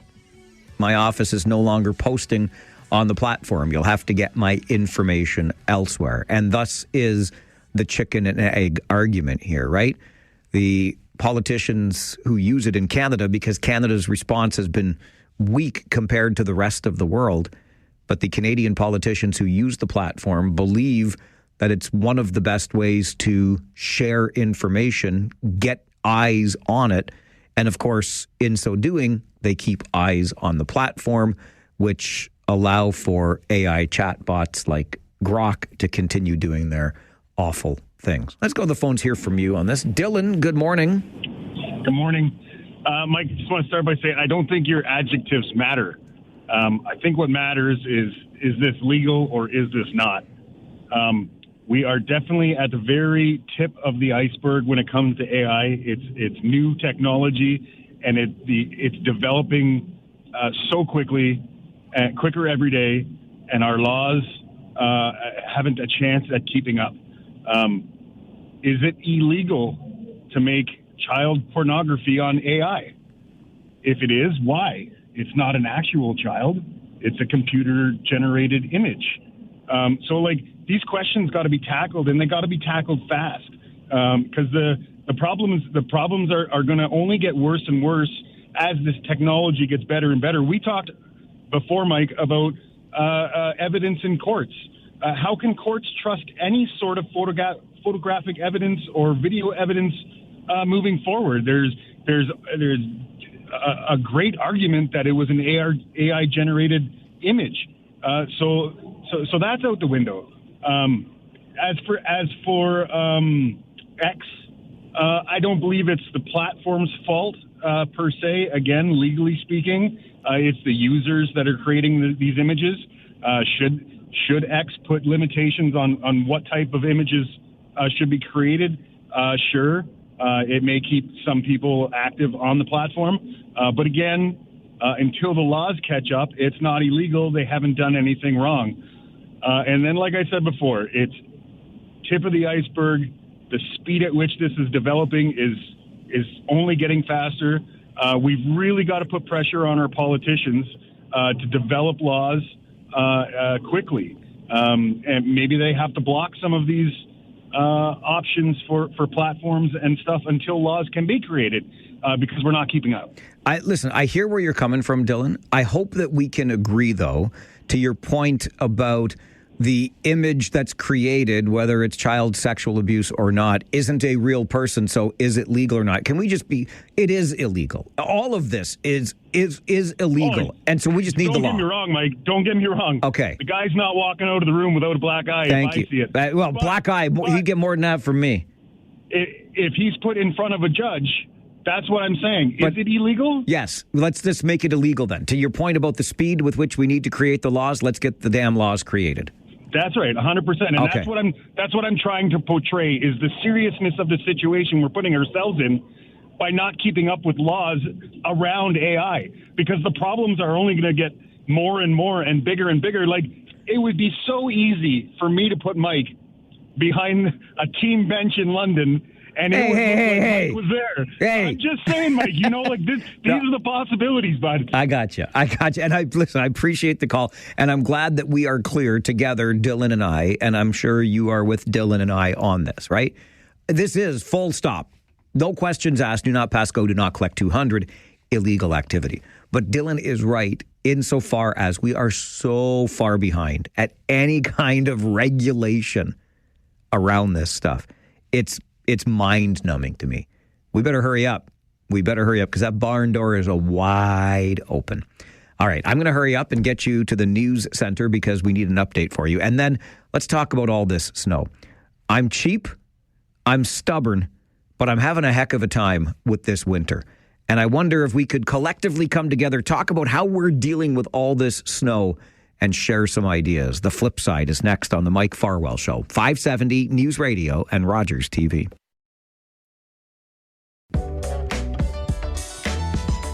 Here is the simple question that I have for you on the Flipside today. I suspect, though, it is going to bring a wide range of responses, which is kind of the point, I guess. But what I want to know is this. How are you dealing with all of this snow? What do you do? What is your technique? How do you get the job done? Help me out here. And maybe together we'll come up with some awesome ways to do a better job on our own properties. A flamethrower, if you've got access to it and want to loan it out, I will take that as well. That's how serious I am about my snow clearing. But how have you been managing this winter? What is your secret? Maybe it's somebody in the neighborhood with the snowblower. Maybe you are the person with the snowblower. Maybe you're like me and will plan your shoveling in multiple stages. Oh, yeah, I do that. Whatever it is, I would love to hear from you. 519-570-2545, star 570, and 1-800-570-5715. I think you know this about me by now, but I'll remind you anyway. I am a man who has particular tendencies. I like routine, and there are ways. Look, I believe that any job worth doing is a job worth doing to your very best ability. And so for me, that means having the sidewalk and the driveway scraped right down to the bare asphalt. That's the way I think it should be done. So I will always endeavor to keep it that way. I posted some pictures on our Facebook page just the other day about some sidewalks that I encountered on my walk with Rosie the Wonder, or the pandemic pup, the other day. And I said, these people should get awards. Their sidewalks look so dang good. And that's what I aspire to. It causes my beloved to roll her eyes. I get it, but this is just the way I like to do it. And this past weekend, we were watching that storm coming in on our weather apps, and I knew I was going to be away on Saturday to be in Erie with the Kitchener Rangers, but I kept saying, it's good. It's coming on Sunday. And even though we're running out of places to put the snow, because there's been so much of it, I'm going to shovel in phases on Sunday because I'm home from work. I've got nothing else to do except sit around the house and shovel snow 3 different times during the day. And let me tell you, when I went back out for my last shovel a little after 9 o'clock on Sunday night, I think we almost got a divorce. I think my beloved was so fed up with me. She says, what are you doing? I said, this was the plan. This was the plan because I don't have a snowblower. Hint, I stubbornly refuse to buy one because as long as I can walk and hold a shovel, I'm going to shovel. I'm not going to let a machine do the work for me. If that works for you, good, but that's not my thing. I'm that guy. Stubborn as the day is long, not to mention I'm cheap. Do you know how many shovels I can buy for the cost of one snowblower? That's me. So there I was on Sunday, out multiple times, cleaning up to keep up with the snow as it kept falling. Worked out pretty well. Sidewalk is still right down to the bare pavement. I like it that way. You deserve it that way when you walk past the Farwell house. And I heard a guy on Monday morning talk about the same thing. He described himself as maniacal. It wasn't maniacal, but anyway, maniacal middle-aged man. He did the same thing I did on Sunday. Out multiple times, making sure it all stayed clean. I felt heard. I felt seen.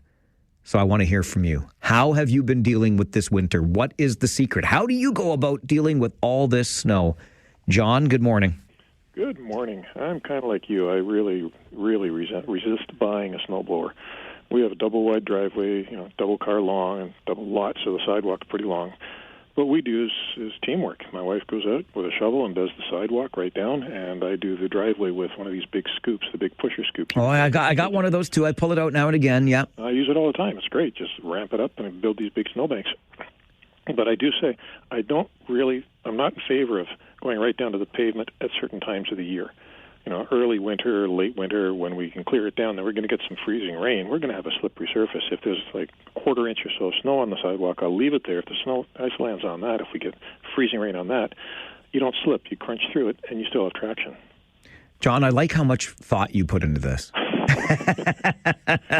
Hey, I'm like you. I'm cheap. How many shovels can I buy? How many warm coffees can I make for the cost of a snowblower? Exactly. And then using the gas. I started looking recently at electric snowblowers just because, well, I got laid up with a minor bit of surgery this weekend, and that unfortunately left my wife with all the shoveling. So if we had something like a small electric to just help her out a bit, that might be something I'd consider. Because I'm coming on 68, but still doing great. We're still really, really active. Good man. Love to hear it. Thanks for sharing that. Thank you. All right. Enjoy your day. Bye-bye. It's funny, those small electric ones. So my poor beloved, I kid you not, you could set the snow calendar by my hockey schedule this year. And on our longer trips earlier in this season with the Kitchener Rangers, we have been walloped by winter while I was away. And I don't want her stuck with that. And sure enough, she has been. And she's like, get me this thing. We got to get this. And no, we don't need, I'll just shovel it when I get home. It's terrible though. I know I might have to break down, but I'm not ready to do it yet. Jeffrey, what about you? How have you handled all this snow? Hey, Mike, thanks for taking my call. So mine's going to be a little different. Mine's more of a mindset. So we're a homeowner. We've been married for like 1,000 years. We got kids, grandkids. For me, it's a mindset. Oh, the roof's leaking. Well, you don't want it. You got to fix it. Oh, the furnace just quit. You don't want it. You got to fix it. So my thing is you got to make friends with it in your mind. And then just like you got to pace yourself. Now, because I'm OLD, what I do is I got the snowblower about 15 years ago. I use it when I can, but I also got a lower back, and I'm a tall guy, so I got to be careful. It's a mindset, and the other thing is I've had birthdays, push the snow into a big lump, then let the blower do it. And I agree. Let's go with a smaller shovel. So that's how I deal with it. And now I love to complain. I'm a typical Canadian. It's too hot. It's too cold. We got to deal with it. Big boys got to wear big boy shoes. Jeffrey, I love it. Thank you very much for the call. We are cut from the same cloth. Save the snowblower. But your point about pushing it into a pile and then letting the snowblower do it is an interesting one, because one of the reasons I've resisted, aside from being cheap, and again, as long as I can hold a shovel and move around, I'm going to use the shovel. That's just me. I'll put good old-fashioned effort into it. But we also, the way our driveway works, it's a pretty long driveway. We could fit 3 cars in there if we wanted to, and we're landlocked, houses on either side. So it's got to be pushed forward and then thrown up onto the front lawn. And the snowbanks are getting pretty big, but I thought I'm not going to use a snowblower back here because where am I going to blow the snow? So maybe I do what Jeffrey just said and push it into a bigger pile, and who knows how that, and then bring it forward, and then I can just bring the snowblower out to do that. Maybe. I don't even know where I'm going to put a snowblower at our place. I can't find room for those new damn garbage bins. How am I going to find a place for a snowblower? Robbie is with us on the flip side. Robbie, how have you dealt with all this snow?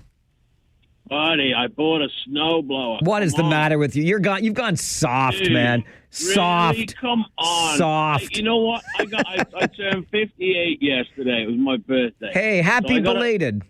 Thank you, buddy. I got a couple of years on you, but do yourself a favor. Drop $500 on a good quality refurbished snowblower, because your back might not be hurting now, but I can guarantee you if we have this conversation in 2 years' time, 2 more winters, Come on, I'm telling you, Robbie. Do yourself a favor, seriously. Motion is lotion. Won't my back stay in better shape if I keep using it? No, it's wear and tear, man. I've done manual work all my life. My back's screwed. I was a heavy mechanic. My knees are screwed. My hips are screwed. My wrists, everything. Ibuprofen is the way, kid. But I'm telling you, get yourself. I got a double frontage, and my neighbor has a double frontage, but he's in his 80s. He can't stand up half the time on dry pavement. So for the last 5-6 years, I've been doing. We've probably got about 180 foot frontage, 3 driveways. So I do him, I take care of him, I pay it forward, I hate it, I got to do it.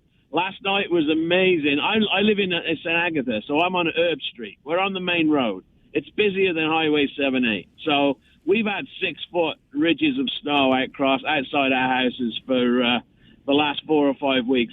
Last night I woke up at about 2 o'clock in the morning. I thought they were landing a mothership on the house. The entire house was illuminated.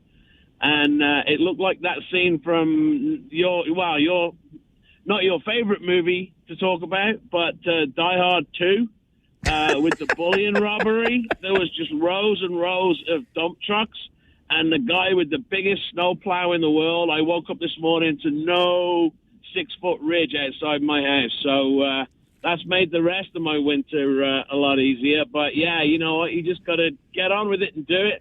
Get a snowplow, brother. You're going to kill yourself, buddy. All right, Robbie. So soft. He calls our post-game Rangers talk show all the time. Talks a good game about hockey, and look how soft he is. I joke only because I know Robbie, and I love him. And you know who Robbie is? He is the NWS, the neighbor with snowblower. He said he goes out and does other places in the neighborhood.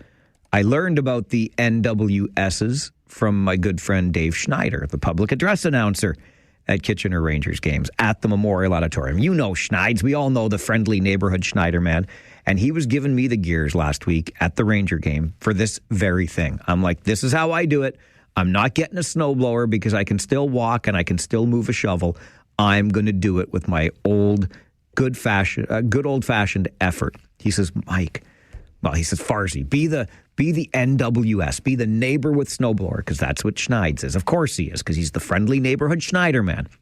I actually, true story, well, and it's kind of an unspoken way we manage things in the neighborhood.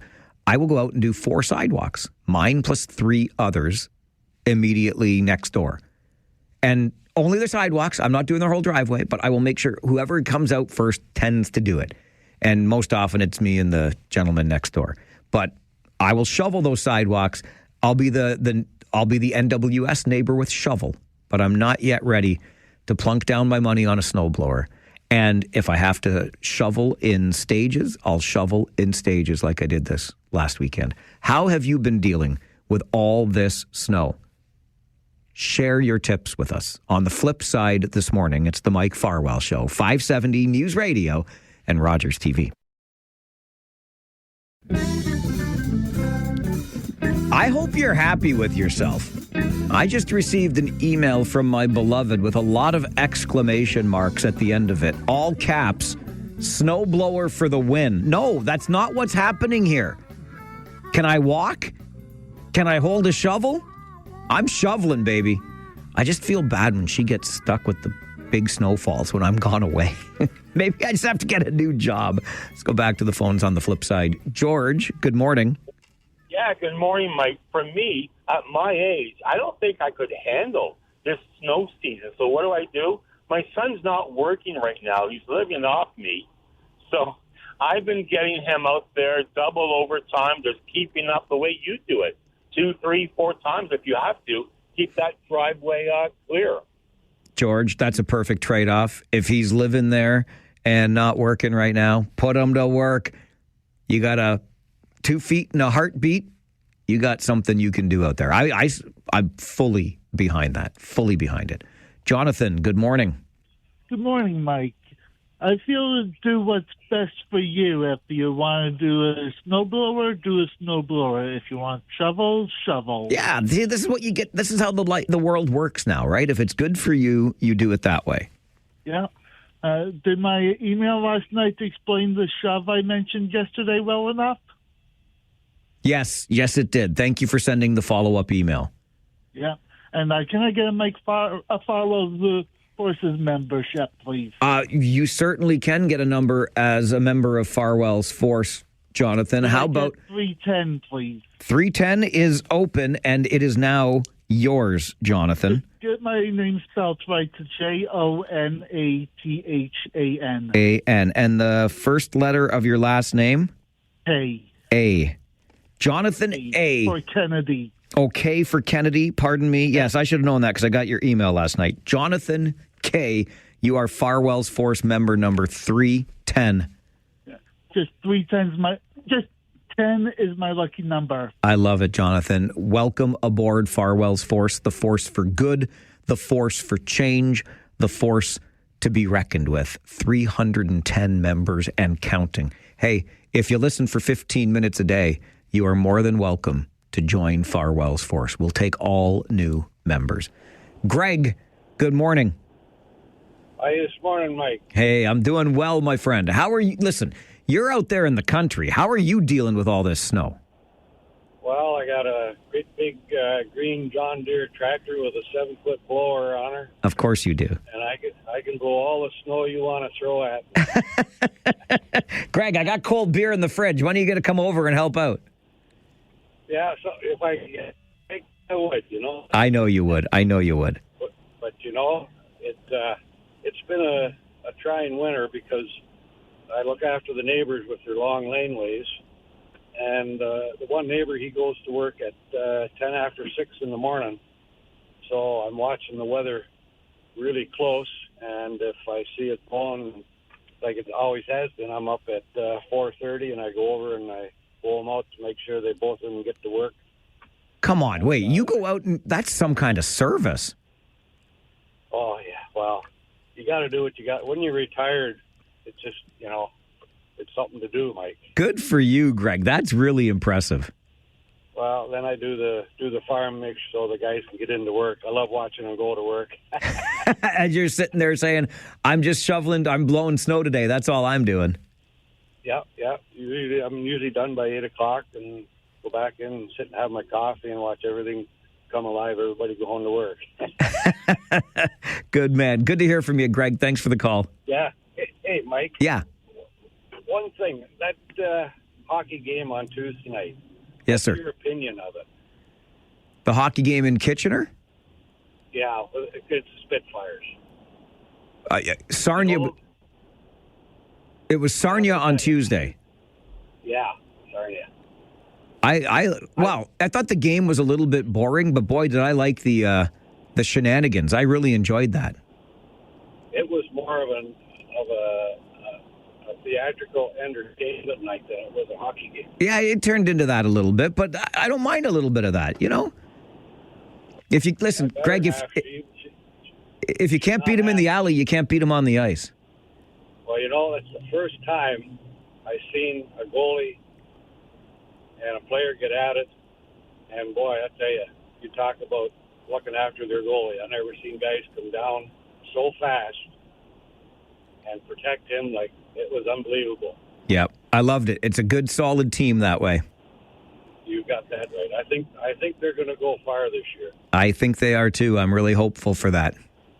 Yeah, they're clicking. So, anyhow, you take care and watch your back. I will. You're going to wear out, Mike. Okay, Greg, thank you. I can't believe he goes out and he watches the weather so he can clear his neighbor's laneway so his neighbor can get to work. Now, I will admit, being spoiled in my neighborhood, sometimes, a lot of the time actually, when I get home from work, the front of my driveway has been cleaned out and the sidewalk shoveled because my neighbor is retired. But he doesn't do it before I leave, and I leave at 6 o'clock too. He ain't out, and I'm not blaming him, make no mistake, but that's pretty nice neighborliness there, Greg. Grant, good morning. Yeah, good morning. I know when I lived at home, we had a snowblower, but it never really got down to the pavement. I know. Snowblowers, see, that's the thing. I can do a better job with my shovel than you can with your snowblower. So I had an ice chopper and did the rest with that and the shovel. And my dad was very adamant that he wanted it down to the pavement. It's either he does it, and then I feel guilty later on because he's got a sore back. Yeah, so I would have to be on top of it maybe 3 or 4 times during that storm that we had, because my dad would not want to have a fine issue to us, right? Absolutely. And that's the way it used to be in my household, too. My dad had a snowblower when I was a kid, still got one. And sometimes he would actually go around the entire block, if you can believe it. But there were times, too, that I would be out there with him with the shovel to get to the smaller little places that he couldn't get into, or he'd just do the main walkway and you do the walkway up to the house, whatever. So we still had snowblower plus shovel. I'm as cheap as the day is long. I'm still resisting the purchase of the snowblower, but some way, somehow, we got to deal with all this snow this winter.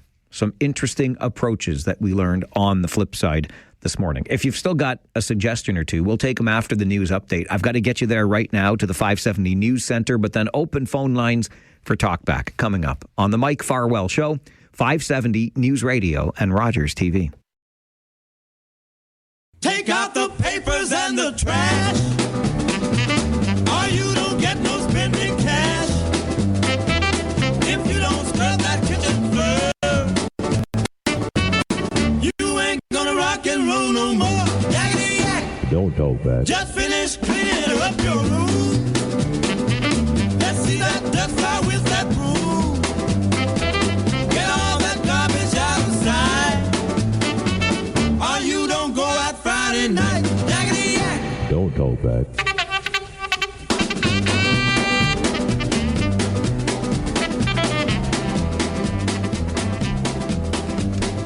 Your chance to talk back happens every day from noon until 1 here on the program. We open the phone lines so that you can have your say. It's really as simple as that. You want to talk about the issues of the day and share your thoughts on them. That's what we're here for. Maybe you didn't get a chance to weigh in on something we talked about earlier, those digital villains in Cambridge, the grocery rebate that we're sort of getting, but nobody knows how we're going to pay for. The use of social media for nefarious purposes. It just goes on and on. Or maybe there's something else entirely different you'd like to bring to the show. We're here for the conversation. Just make the call to 519-570-2545, star 570, or 1-800-570-5715. And remember, when it gets busy, if you can't get through on one of those lines, you can certainly try one of the others, because you can sneak in one of those back doors. If the usual line you use at star 570 is not getting through, try 519-570-2545 or that 1-800 number. We'll begin with our good friend Kitchener Cooney, Rob Coon from Environment Canada. Good afternoon, Rob. Good afternoon, Mike. How are you doing? I hope you're enjoying that bright sunshine. I certainly am. It's a game changer. Rosie and I had a nice walk the other day. Even though it was cold, the sun's a game changer. Well, I went for a nice little, 4K run walk last night about 11 p.m., and I loved the crunch, crunch, crunch, crunch. You know it's cold when the snow crunches like that. You got it. Uh-huh. Yeah, with the snow removal, of course, I've helped forecast it, so... Of course, I shovel what I forecast. What I have noticed the last few years, we have great neighbors, and many times they have blown out my driveway, especially after the plow comes through. So what I often do is, of course, I shovel. I believe in shoveling as well. It's good if you do it carefully for a workout and do stuff to help keep my back strong. But of course, it takes time to shovel, and when my neighbors have blown me out, now I'd like to return the favor. So I did get a snowblower in the fall, an electric one, and just this last event, I shoveled my driveway out, then had a bit of time, and I was able to blow out one of my neighbors who has helped me so to return the favor. So the snowblower allows me to help out others more because I may not have an hour to shovel out another driveway if I'm working at home or stuff like that. or doing other things, but it does help. And with the heavy stuff, like the chunks on the road, snowblower is never used for that. You get a small shovel and you just do piece by piece, maybe even hand toss the things onto the piles on the side, because I don't want to break my snowblower. But it does come in handy. And like yourself, I do believe in shoveling. I think the workout is good. If you have to be careful and warm up to do it, and 2 or 3 times for a snow event to keep it manageable. And it's actually fairly quick that way too. And it's just good just to get fresh air. Rob, I couldn't agree with you more. Can you now, have you forecast enough snow for this year?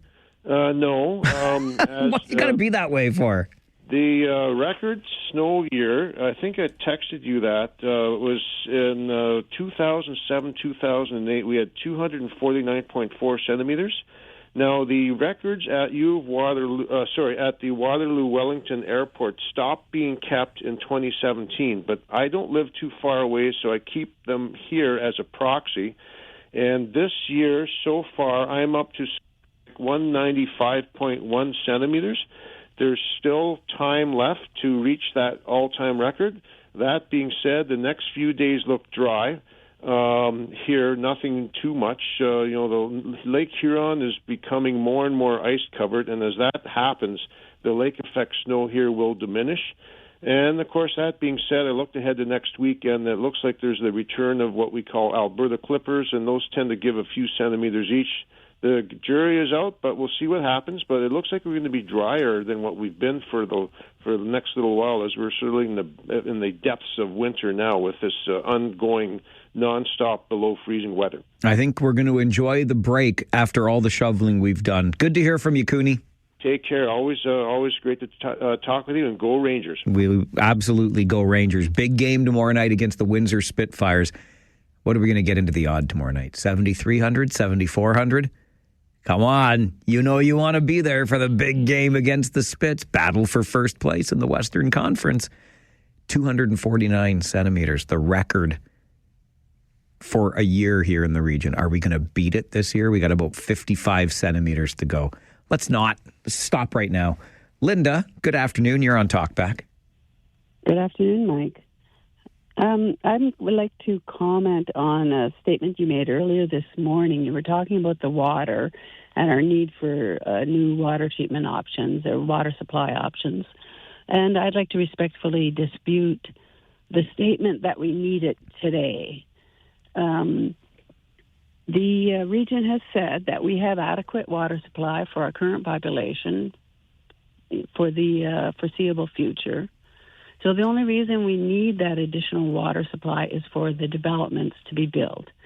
And the recording that you played, quoting the counselor in Waterloo, saying that there would be 30,000 jobs or 3,000 jobs, I can't remember. It was 30,000. Yeah, you're right on the ball, Linda. Yep. Yes. Well, we're forgetting that there will be 30,000 more people here to take those jobs. So all of this job creation, they're talking about expanding the population to double it, another 500,000 people in our region. And those people will be here to take the jobs. So it's all, it's a treadmill that we're on. It's a spiral downwards. All of the latest economic theory is that growth, out of control growth, is bad for a population, and it reduces the standard of living for people. And Doug Ford talks about we need all these homes built because we have such a homeless problem, but none of those homes are going to solve the homeless problem. None of the homes built in the last few years have done anything towards the homeless problem. And in fact, the larger a metropolis gets, the more expensive the housing. I don't know of any big metropolis in the world that has a low-cost housing. They're all very expensive. You want to move to London or Paris or Tokyo or New York City, it's expensive. The bigger the city gets, the more expensive the housing gets. So why do we want to get bigger? I think there's a huge trend among economic theorists now talking about degrowth, and we need to scale this back. And right now, if you analyze our budgets for the region and the cities, there's a factor, we're paying a premium on there for growth, for the new developments to be built. And the arguments presented by the financial officers at those municipalities say that, it'll come back to us later, once after it's built and those people start paying more taxes. Then we'll have more money and your taxes will go down. Well, no, it's every year there's an additional amount for this growth. Now, who benefits from growth? Do we, there's jobs created, yes. We'll have more businesses. There'll be better selection for consumers. Businesses will profit. But what comes with that selection? There's lineups. There's more traffic and road accidents, more crime. This comes with growth. And why do we need growth? We need to think twice about growth. There is no need for it. We need to start embracing the steady state. And you had a speaker on here recently from the Steady State, an former FBI agent who's with SteadyState.org, because the law enforcement recognize the bigger the population gets, the more problems there are. And I mean, we don't have enough salt for the roads we have now. What are we going to do when we build all these new homes and new businesses and all these roads to maintain and more potholes to fill and more sewage treatment plants? It's a never-ending escalation of our taxes. The current property taxpayers are paying for all of this extra, and we don't get the benefit. In fact, we're getting negative benefit. And if you think about the growth curve, it is sloped the same way the diminishing returns to scale curve is sloped. The bigger you get, the less you benefit from more growth. So I don't think we need the water solution today. I think we need some serious thinking about our future and whether we really need growth. Okay. Linda, thank you very much for the call. Appreciate the passion. And it raises a question that's been on my mind. We had Waterloo MPP Catherine Fife on this show, 2 weeks ago, talking about this issue with the water. And Ms. Fife posed the question. She said, at some point, there will have to be adults in the room to have the serious conversation about whether or not we should even be building towards 1 million people in this region. I have read some, I will not claim to be in any way an expert, but some of this commentary around, I think we would call it the anti-growth movement, if you will, where there is no more pursuit of more. As Linda points out, it's this spiral that decreases your quality of life in a given community because it just gets bigger and bigger and bigger for what? The sake of getting bigger? So I've read some of the anti-growth movement commentary. I've lived in this region my whole life. I've been hearing all of the population projections, including the most recent that says 1 million people by 2051. So since Linda so eloquently and passionately brought the idea forward here on Talkback, what would you like to see? Are we done? You want to just stop right here? Or do you want more growth in this region?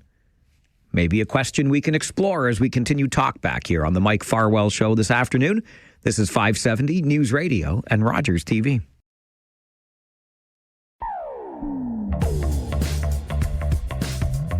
An interesting question posed by Linda a moment ago. Should we just hit the brakes, slam the brakes on when it comes to growth in this region? What are we growing for anyway? We've got enough water to sustain us today. Why are we worried about another 300,000 people in the next 25 years? Let's just stay the size that we are. I've wrestled with this personally, and it all started one Saturday afternoon when my beloved and I were out doing errands, and we were on Victoria Street, and all of a sudden we get to a traffic light, and I turned to her. I said, what in HE double hockey sticks is going on here? It's Saturday. Why is there so much traffic?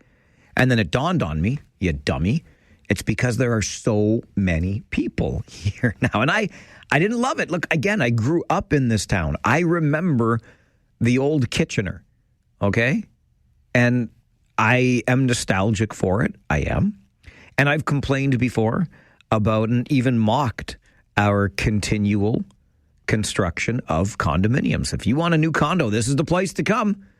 You're not getting a single-family detached home a whole heck of a lot anymore. It's condo, condo, condo, condo, condo, condo, condo. Big tower over here, big tower over there, condo here, condo there. And I don't know that I've taken a strong position on it, but I will say again, because I know I've said this before, I don't know how much I love it. Like, I get it. We are legislated provincially as a quote-unquote place to grow. So when new people come to Canada, they get directed, among other places, to this region. This is one of the ways we grow for a variety of reasons, or one of the places we grow. And that's for a variety of reasons. But do I love everything that's going on around here in the face of that growth? No. It's a busier, bigger place. And I think the older you get, the less you want that in your life, right? I just want some peace and quiet sometimes. Anyway, Linda says maybe we should just stop with all this growth. It's an interesting point or position to take. Back to the phones on Talkback. Andre, good afternoon. Good afternoon, Mike. So I got three things. I got to be quick. Okay, be quick. Yeah. So first one is you're talking about the snow, how you do it. My driveway is like yours. You can't get to the back. So I use a garbage can that has two handles on wheels, and I just bring it with me. So that works great. Wait a minute. You fill up the garbage can with snow and then you roll it somewhere? To my grass, yeah. I have probably 10 pillars of snow now lined up. That sounds like more work. Okay. All right. Yeah, very easy. Try it. I will. And then two, we're talking about people, 85% of people are good, kind. And when I go to grocery shopping, I love it because they don't have employees to help you no more because, they cut down the employees. So, but anyway, the people, every time I ask for help, they're always there, and I'm always grateful, and I share it back. So I'd like to say thank you on that. And the third point, I forgot. So have a good one, Mike, and go Rangers. All right, Andre. Maybe next time try keeping it to two, and you'll remember them both. But appreciate the call on Talkback today. Tom, good afternoon. The only guy that is going to get rid of all the illegal immigrants is Trump comes to take over Canada. What? Right now, what are you even talking about? What kind of nonsense are you bringing to my show? Nonsense. We're already almost there because... Settle down, Thomas. Come on. You said this is not the city you go out. You're right. It's not the city I grew up in, no. And that's right. So... here's 4 million. We have about 4 million illegals that Trudeau and Singh brought, and the government isn't going to send them back. I don't think that's true at all. And here's the interesting thing, one of the parallel or one of the distracting arguments that folks who are supporting ICE and everything going on right now in the States, one of the distracting arguments they've tried to use is, do you know how many people were deported under Obama versus under Trump in his first term? So by the sounds of their math, Tom, if you want more people deported, bring back Barack Obama to get the job done, because he had about 3 times as many deportees as Trump did in his first term. The difference, of course, and that's why it's a distracting argument, because none of them were innocent civilians shot in the back when Barack Obama was the president, but that's we're just not going to pay attention to that little factoid, are we? Francis is with us on Talkback. Good afternoon, Francis. Francis, where did you go? Hi there. Did you fall asleep on me? Oh, I didn't fall asleep. I was listening on the radio so I could turn it down. Anyways, I want to put raise out to my mother who passed away in 1999. She used to tell me when I was a knee-high to a grasshopper in the late 50s and 60s when we worked in the garden together in good old Formosa. She told me back then that the day would come when water will cost more than gas. Your mother was a very smart woman. Well, for sure, yes.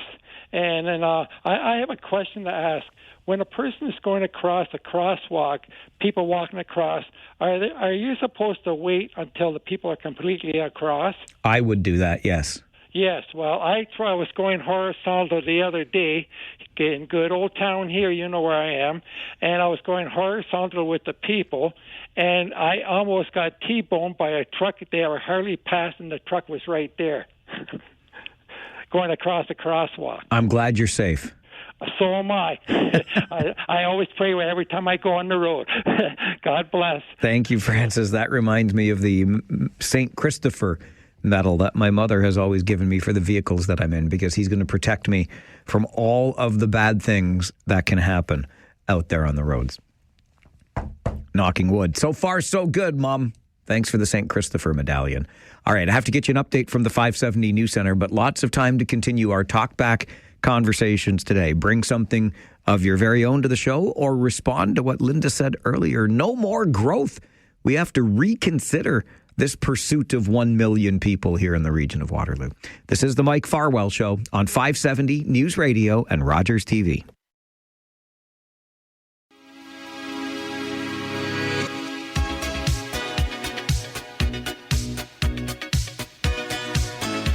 Every day from noon until 1, we open the phone lines, give you the chance to have your say on the issues of the day. Right back to the phones we go. Barbara, good afternoon. Good afternoon, Mike. Hi, Barb. I have a rave today. I slipped on ice on Sunday and fell, and I broke my ankle, which is a real pain in the patootie. But anyway, I called my family doctor on Tuesday. He had me in the same day. I went to get the X-ray. I went over to imaging by you guys at the boardwalk. I waited an hour, which is perfectly fine. I mean, I just walked in. I waited an hour, and the doc phoned me with the results like the same day. All of that happened in one day. Wow. So and a lot of people in that waiting room for the X-ray were moaning about the hour wait, and I'm thinking, what do you mean? There's nothing wrong with that. I was delighted. So I just, that we have problems with our healthcare system, to be sure, but I was just so grateful to have access to all that. Now I have to put no weight on that foot for 6 weeks, like 6 weeks. Dear. You know how much I like to move. Anyway, so that's a rave thank you to all concerned, and I was thankful to the gals there, and they were telling me a lot of people are rude to them or whatever. And come on, you guys, geez, there's so many countries in the world right now today where you couldn't get any of this care at all, much less get care that fast. So I'm grateful for that. And I have much more to say on the water issue, but that's a topic for a different day. All right, Barb, thanks for the call. Thank you. Bye-bye. Bye-bye. Here's to a speedy recovery, too. I hate to hear that you're laid up like that. Terry, good afternoon. You're on Talkback. Hey, good afternoon, Mike. Just a response to that email you had this morning regarding the emailer that said that he was surprised the police ruled that as a driver error in that flyover crash. Yes. Now, the snowbank was at the corner. The snowbank didn't come out onto the road and she hit it. Like, she ran into it. That would be the same as me driving in a back road at, where the speed limit's 80 kilometers, me going 140, I lose control, go around a bend, hit a tree. That's not the tree's fault or the area where that tree, or the people who are responsible for that tree being there. It's not their fault the tree was there. Like, I'm going to blame them for not cutting down the tree, so I hit it. Or, you know me, Mike, I've ridden my bike in shorts. I in the summertime, I like to ride my motorcycle in shorts.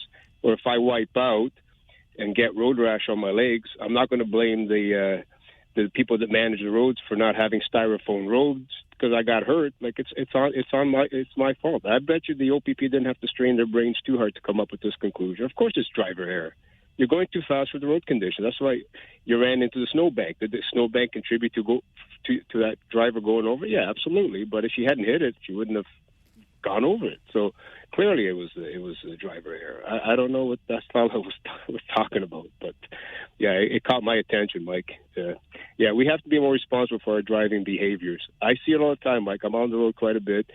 There's no courtesy anymore on the roads. People drive too aggressively. They're trying to think that it's summertime when we're in the height of winter, when roads are slippery and icy, and they think they can go at just because the speed limit says 100 kilometers doesn't mean you have to drive it like that. You have to drive according to the conditions and according to the way the roads are structured. That's all I have to say, Mike. Thank you, sir. All right, Terry. Appreciate the call. I hadn't actually thought of that aspect of it because obviously the snow is plowed off the live lanes onto the shoulder, and you are not to be on the shoulder. So if you end up on the shoulder, you end up in a place that you shouldn't be. And there you go. As Terry said, the tree didn't cause the crash. He caused the crash by driving too fast on the road, and then he hit the tree. I guess the argument in this case is, what was the condition of that lane? Was there ice that caused the driver to slip from the lane onto the shoulder? And then does that become the responsibility of the road clearing crew? Again, if you're just crawling around that flyover at a very slow rate of speed, it's unlikely that you would slip into the snowbank. But these things will come out in the course of time, I do suspect. Kyle is next on Talkback. Good afternoon, Kyle. Oh, can you hear me? Yes. Oh, I didn't hear that thing going on. So, first of all, they usually have a sign that says bridge ices before their actual roadway. So that would probably be your first, just in my opinion, just to slow down. But the main reason why I was calling is I got a question for you, and maybe somebody's already asked this. This whole water issue that Waterloo is going through, they expropriated a bunch of farms in the Wilmot Township, which is part of the Waterloo region. Now which in my opinion, you're basically just forcing somebody off their own land for a development. Now they're not developing anything in Waterloo region. So is there not like an internal law, like a clause or something that these now people or farmers that left the land because they're expropriated could come back on the region and say, like, what the heck is going on? Because you just forced me off my land. Now there's no water. You're not going to develop. So is that not like a big issue that's going to be happening in the future, or even like something going on with that, Mike? Yeah, I think it's an interesting question, Kyle. I think the short answer would be no, because expropriation or not, well, in fact, there was no expropriation, right? That threat was hanging over the heads of the property owners, but an agreement was reached. So whatever the amount of money was that these folks were paid, they accepted. The deal is done. In the bigger picture, I hear where the question comes from, and it is rather interesting. There was no intent on the part of the region or the province, as far as I know, to develop that land into that industrial site immediately. There was always a buffer. The region was basically working the land for a little bit. Some of it, as I understand, has been leased back to farmers, if you can believe it. But now the region is the land holder, so that several years from now, when that major industry is looking to establish itself, Waterloo Region can step up and say, we have this shovel-ready massive parcel of land for a mega site. So there was never an intention to put a shovel in the ground, within a year even. And as I said, I think that a done deal is a done deal. This land wasn't expropriated, even though that threat existed. So you agreed to a deal, you got your money, the region got your land, and life has gone on. But I think I get where the question comes from. Ron is next on Talkback, Farwell's Force, member number 32. Good afternoon, Ron. Good afternoon. So, two things. I don't know if you have ability to go look back at a hockey game or not with the OHL through the cable through the community channel, but they kind of took a diss at you. So during I guess it was Tuesday's game, they were talking about Farzi, and they found one of his cars, and they said, "Oh yeah, Farzi used to do that show on the AM side, and with that other guy." So I was like, "What? You don't want to name the actual person?" Ron, you're not making much sense to me right now. Who said what when? During Tuesday's game. Tuesday's Rangers game. Yes. Yes. On the so the TV guys on Tuesday were wisecracking about me? Well, they kind of didn't mention your name at all. They said they called you the other guy or something like that. Well, that's okay. What do I care, Ron? Oh, I figured that, you guys have both played for the same team. Yeah, you know what, Ron? You make a good point, but you know what? That's a them thing, then, isn't it? I don't care one bit. Okay, well, if they can't handle saying my name on their broadcast, that's not a me thing. That's a them thing. Okay. I just thought I would let you know about that. Okay, thanks, Ron. I love that I have ears and eyes out there. I really appreciate that. Thanks for having my back, buddy. No problem, then. The other question I had for you is, with all this water that's now they're talking about that we're not going to have, and they said some of those wells are salted, why aren't we using that salt water to put on the roads so we can actually melt the damn ice and, have better traction on the road? Oh, Ron, you remind me of my buddy Al from Preston, who sent me a picture this morning that said, if we need salt, why don't we fix the salt shortage by just collecting all the tears of Toronto Maple Leafs fans? Hardy, har. Yeah.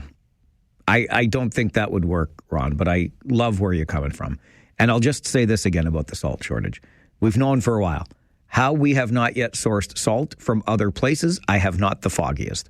Like, hi, salt supplier? Oh, you're out? Okay, thanks. I'm going to salt supplier B or C or D. I don't care.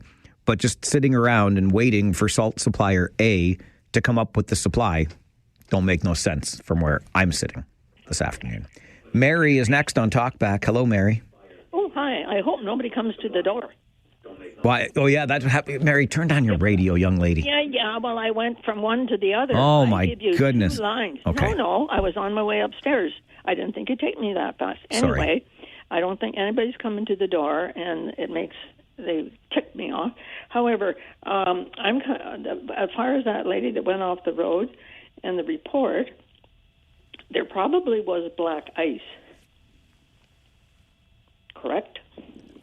I mean, could have been. The police say the roads were in good shape. The lanes were fine. Well, they don't check for black ice. Anyway, I believe it would have been black ice because the salt doesn't work at a certain temperature. But my previous husband was a well-qualified racing driver, car driving guy, and safe guy. We were coming, I was working at St. Mary's, coming from New Hamburg to take me to the hospital. And when you hit black ice, even if you're a safe driver, even if you're going slow, you just spin around and end up in a ditch. So I believe that this could have happened. And why wouldn't you say something when somebody already had gone over that thing? That is really one of the bigger questions we're wrestling with in all of this, yeah. Yeah. But, I mean, black ice is a terrible thing. If you've ever hit it, you can't do much about it. And I'm not sure I ever have. I'm actually quite concerned about it now, for sure. Well, yeah, and especially with the cold weather, it like you can't see it until you're spinning around. Do you know what I'm saying? I know what you're saying. My daughter's supposed to be coming from St. Mary's about 6:30 tonight, and I'm old mother hen, but I'm worried about black ice. Yeah, I get it. Like I told you, it just like boom, and we're in the ditch. Thank God we weren't hurt. That's right. But what else are the OPP going to say? They're not going to say, oh, the roads were no good. They work for the Ontario government. This means that nobody can sue over it. What do you think of that, Mike? Huh? Thank you, Mary. She loves ending with that laugh that we love so much. Yes, that's a fair dot to connect. Ontario Provincial Police, Ministry of Transportation, Ontario. You got each other's backs, right? Again, I'm not sure I ever have hit black ice. I do remember, though, as I'm listening to Mary, and by the way, if you wondered why she was talking about somebody coming to the door, if you missed yesterday's show, Mary got distracted and all discombobulated mid-phone call because somebody came to her door, and then she didn't even get to make her point because she lost track of everything. I do recall years ago, and I can still see it happening in my mind's eye on the expressway. And I was driving along, and the car in front of me, it was several car lengths ahead, but all of a sudden, it was just spinning like 360. And I didn't see the driver do anything, swerve suddenly. It's just they were driving straight, and the next thing you know, they were not driving straight anymore. They just started spinning around, a full 360. Was that black ice? I don't know. I didn't stop. I kept driving, and they stayed on the road, and I don't know what happened after that. I guess maybe I would have been a nicer person and pulled over. I don't know. Anyway, that's the closest thing I can think of. So I'll knock some wood again. I'm doing a lot of that today to hope that I don't encounter any myself. I do have my winter tires on, though, to give myself the best chance of traction out there. I hope you do the same. It's Talkback on the Mike Farwell Show, 570 News Radio and Rogers TV.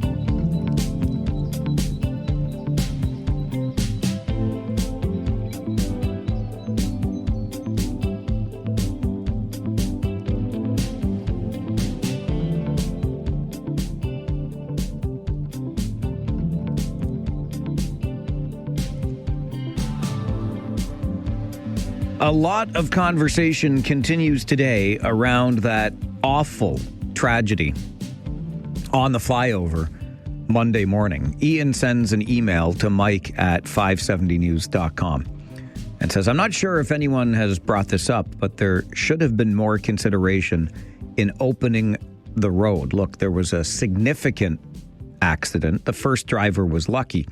I'm not saying that perhaps there was driver error. That's not the point. The road was closed. Investigators assessed the situation. They understood what happened, and nobody thought that it could happen again. Sure, the road was clear, but maybe it should have occurred to someone to clear some of that snow away. Yes, also put in a recommendation that the walls at those curves should be cleared in a different way. With the snow built up the way that it is, we've seen that you might as well not have a wall. You did. You had a wall of snow. It's a good point, though. Of course, we all need to be more careful. New drivers aren't always aware how dangerous it is. But if we can fix a problem, we should. And John via email to Mike at 570news.com. Mike, it's definitely a tragedy. But how many accidents occurred on other streets? I just want to go back to that word. Years and years ago, when I was working in our traffic center here, reporting on traffic, we had a sticker that was given us by, I believe it was OPP, and it said no more accidents. They didn't want us to use the word accident when we talked about crashes or collisions on the road. Why? Because of John's and Ian's point a moment ago. These are preventable collisions. They don't happen by accident. They happen because more often than not, we do something we ought not do. So I'll just go back to John's email to Mike at 570news.com and replace the word accident accordingly. Definitely a tragedy, Mike, but how many collisions occurred on other streets? Sadly, traffic fatalities are a part of our lives far too frequently. Would closing the flyover have made anything better? All traffic would be diverted to slippery side streets. Icy conditions and frustration with the delays would likely have resulted in chaos and likely more crashes, potentially with injury and even other fatalities. I won't argue the snow should have been cleared, but how many people successfully navigated the flyover that day? Also, the clearing operation would restrict traffic, again causing delays and generating frustration. I'm not fond of reducing tragedy to statistics, but I can't help wonder how these two collisions fit into traffic collisions or fatalities based on the number of vehicles over time in winter conditions. And that from John to my email, Mike at 570news.com.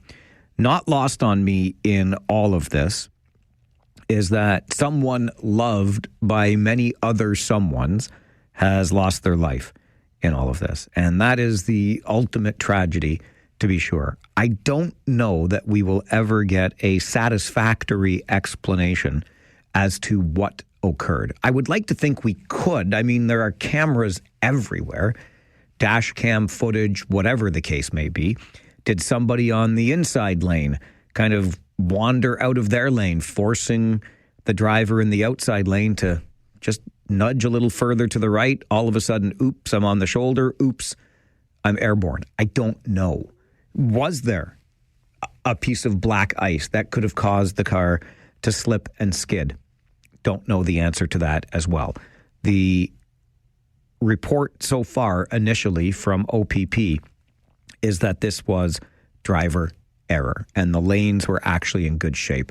I really am troubled by the fact that we didn't close down the flyover immediately after the first car went over and get that snow cleaned up. We got it cleaned up awfully quick after the second one, didn't we?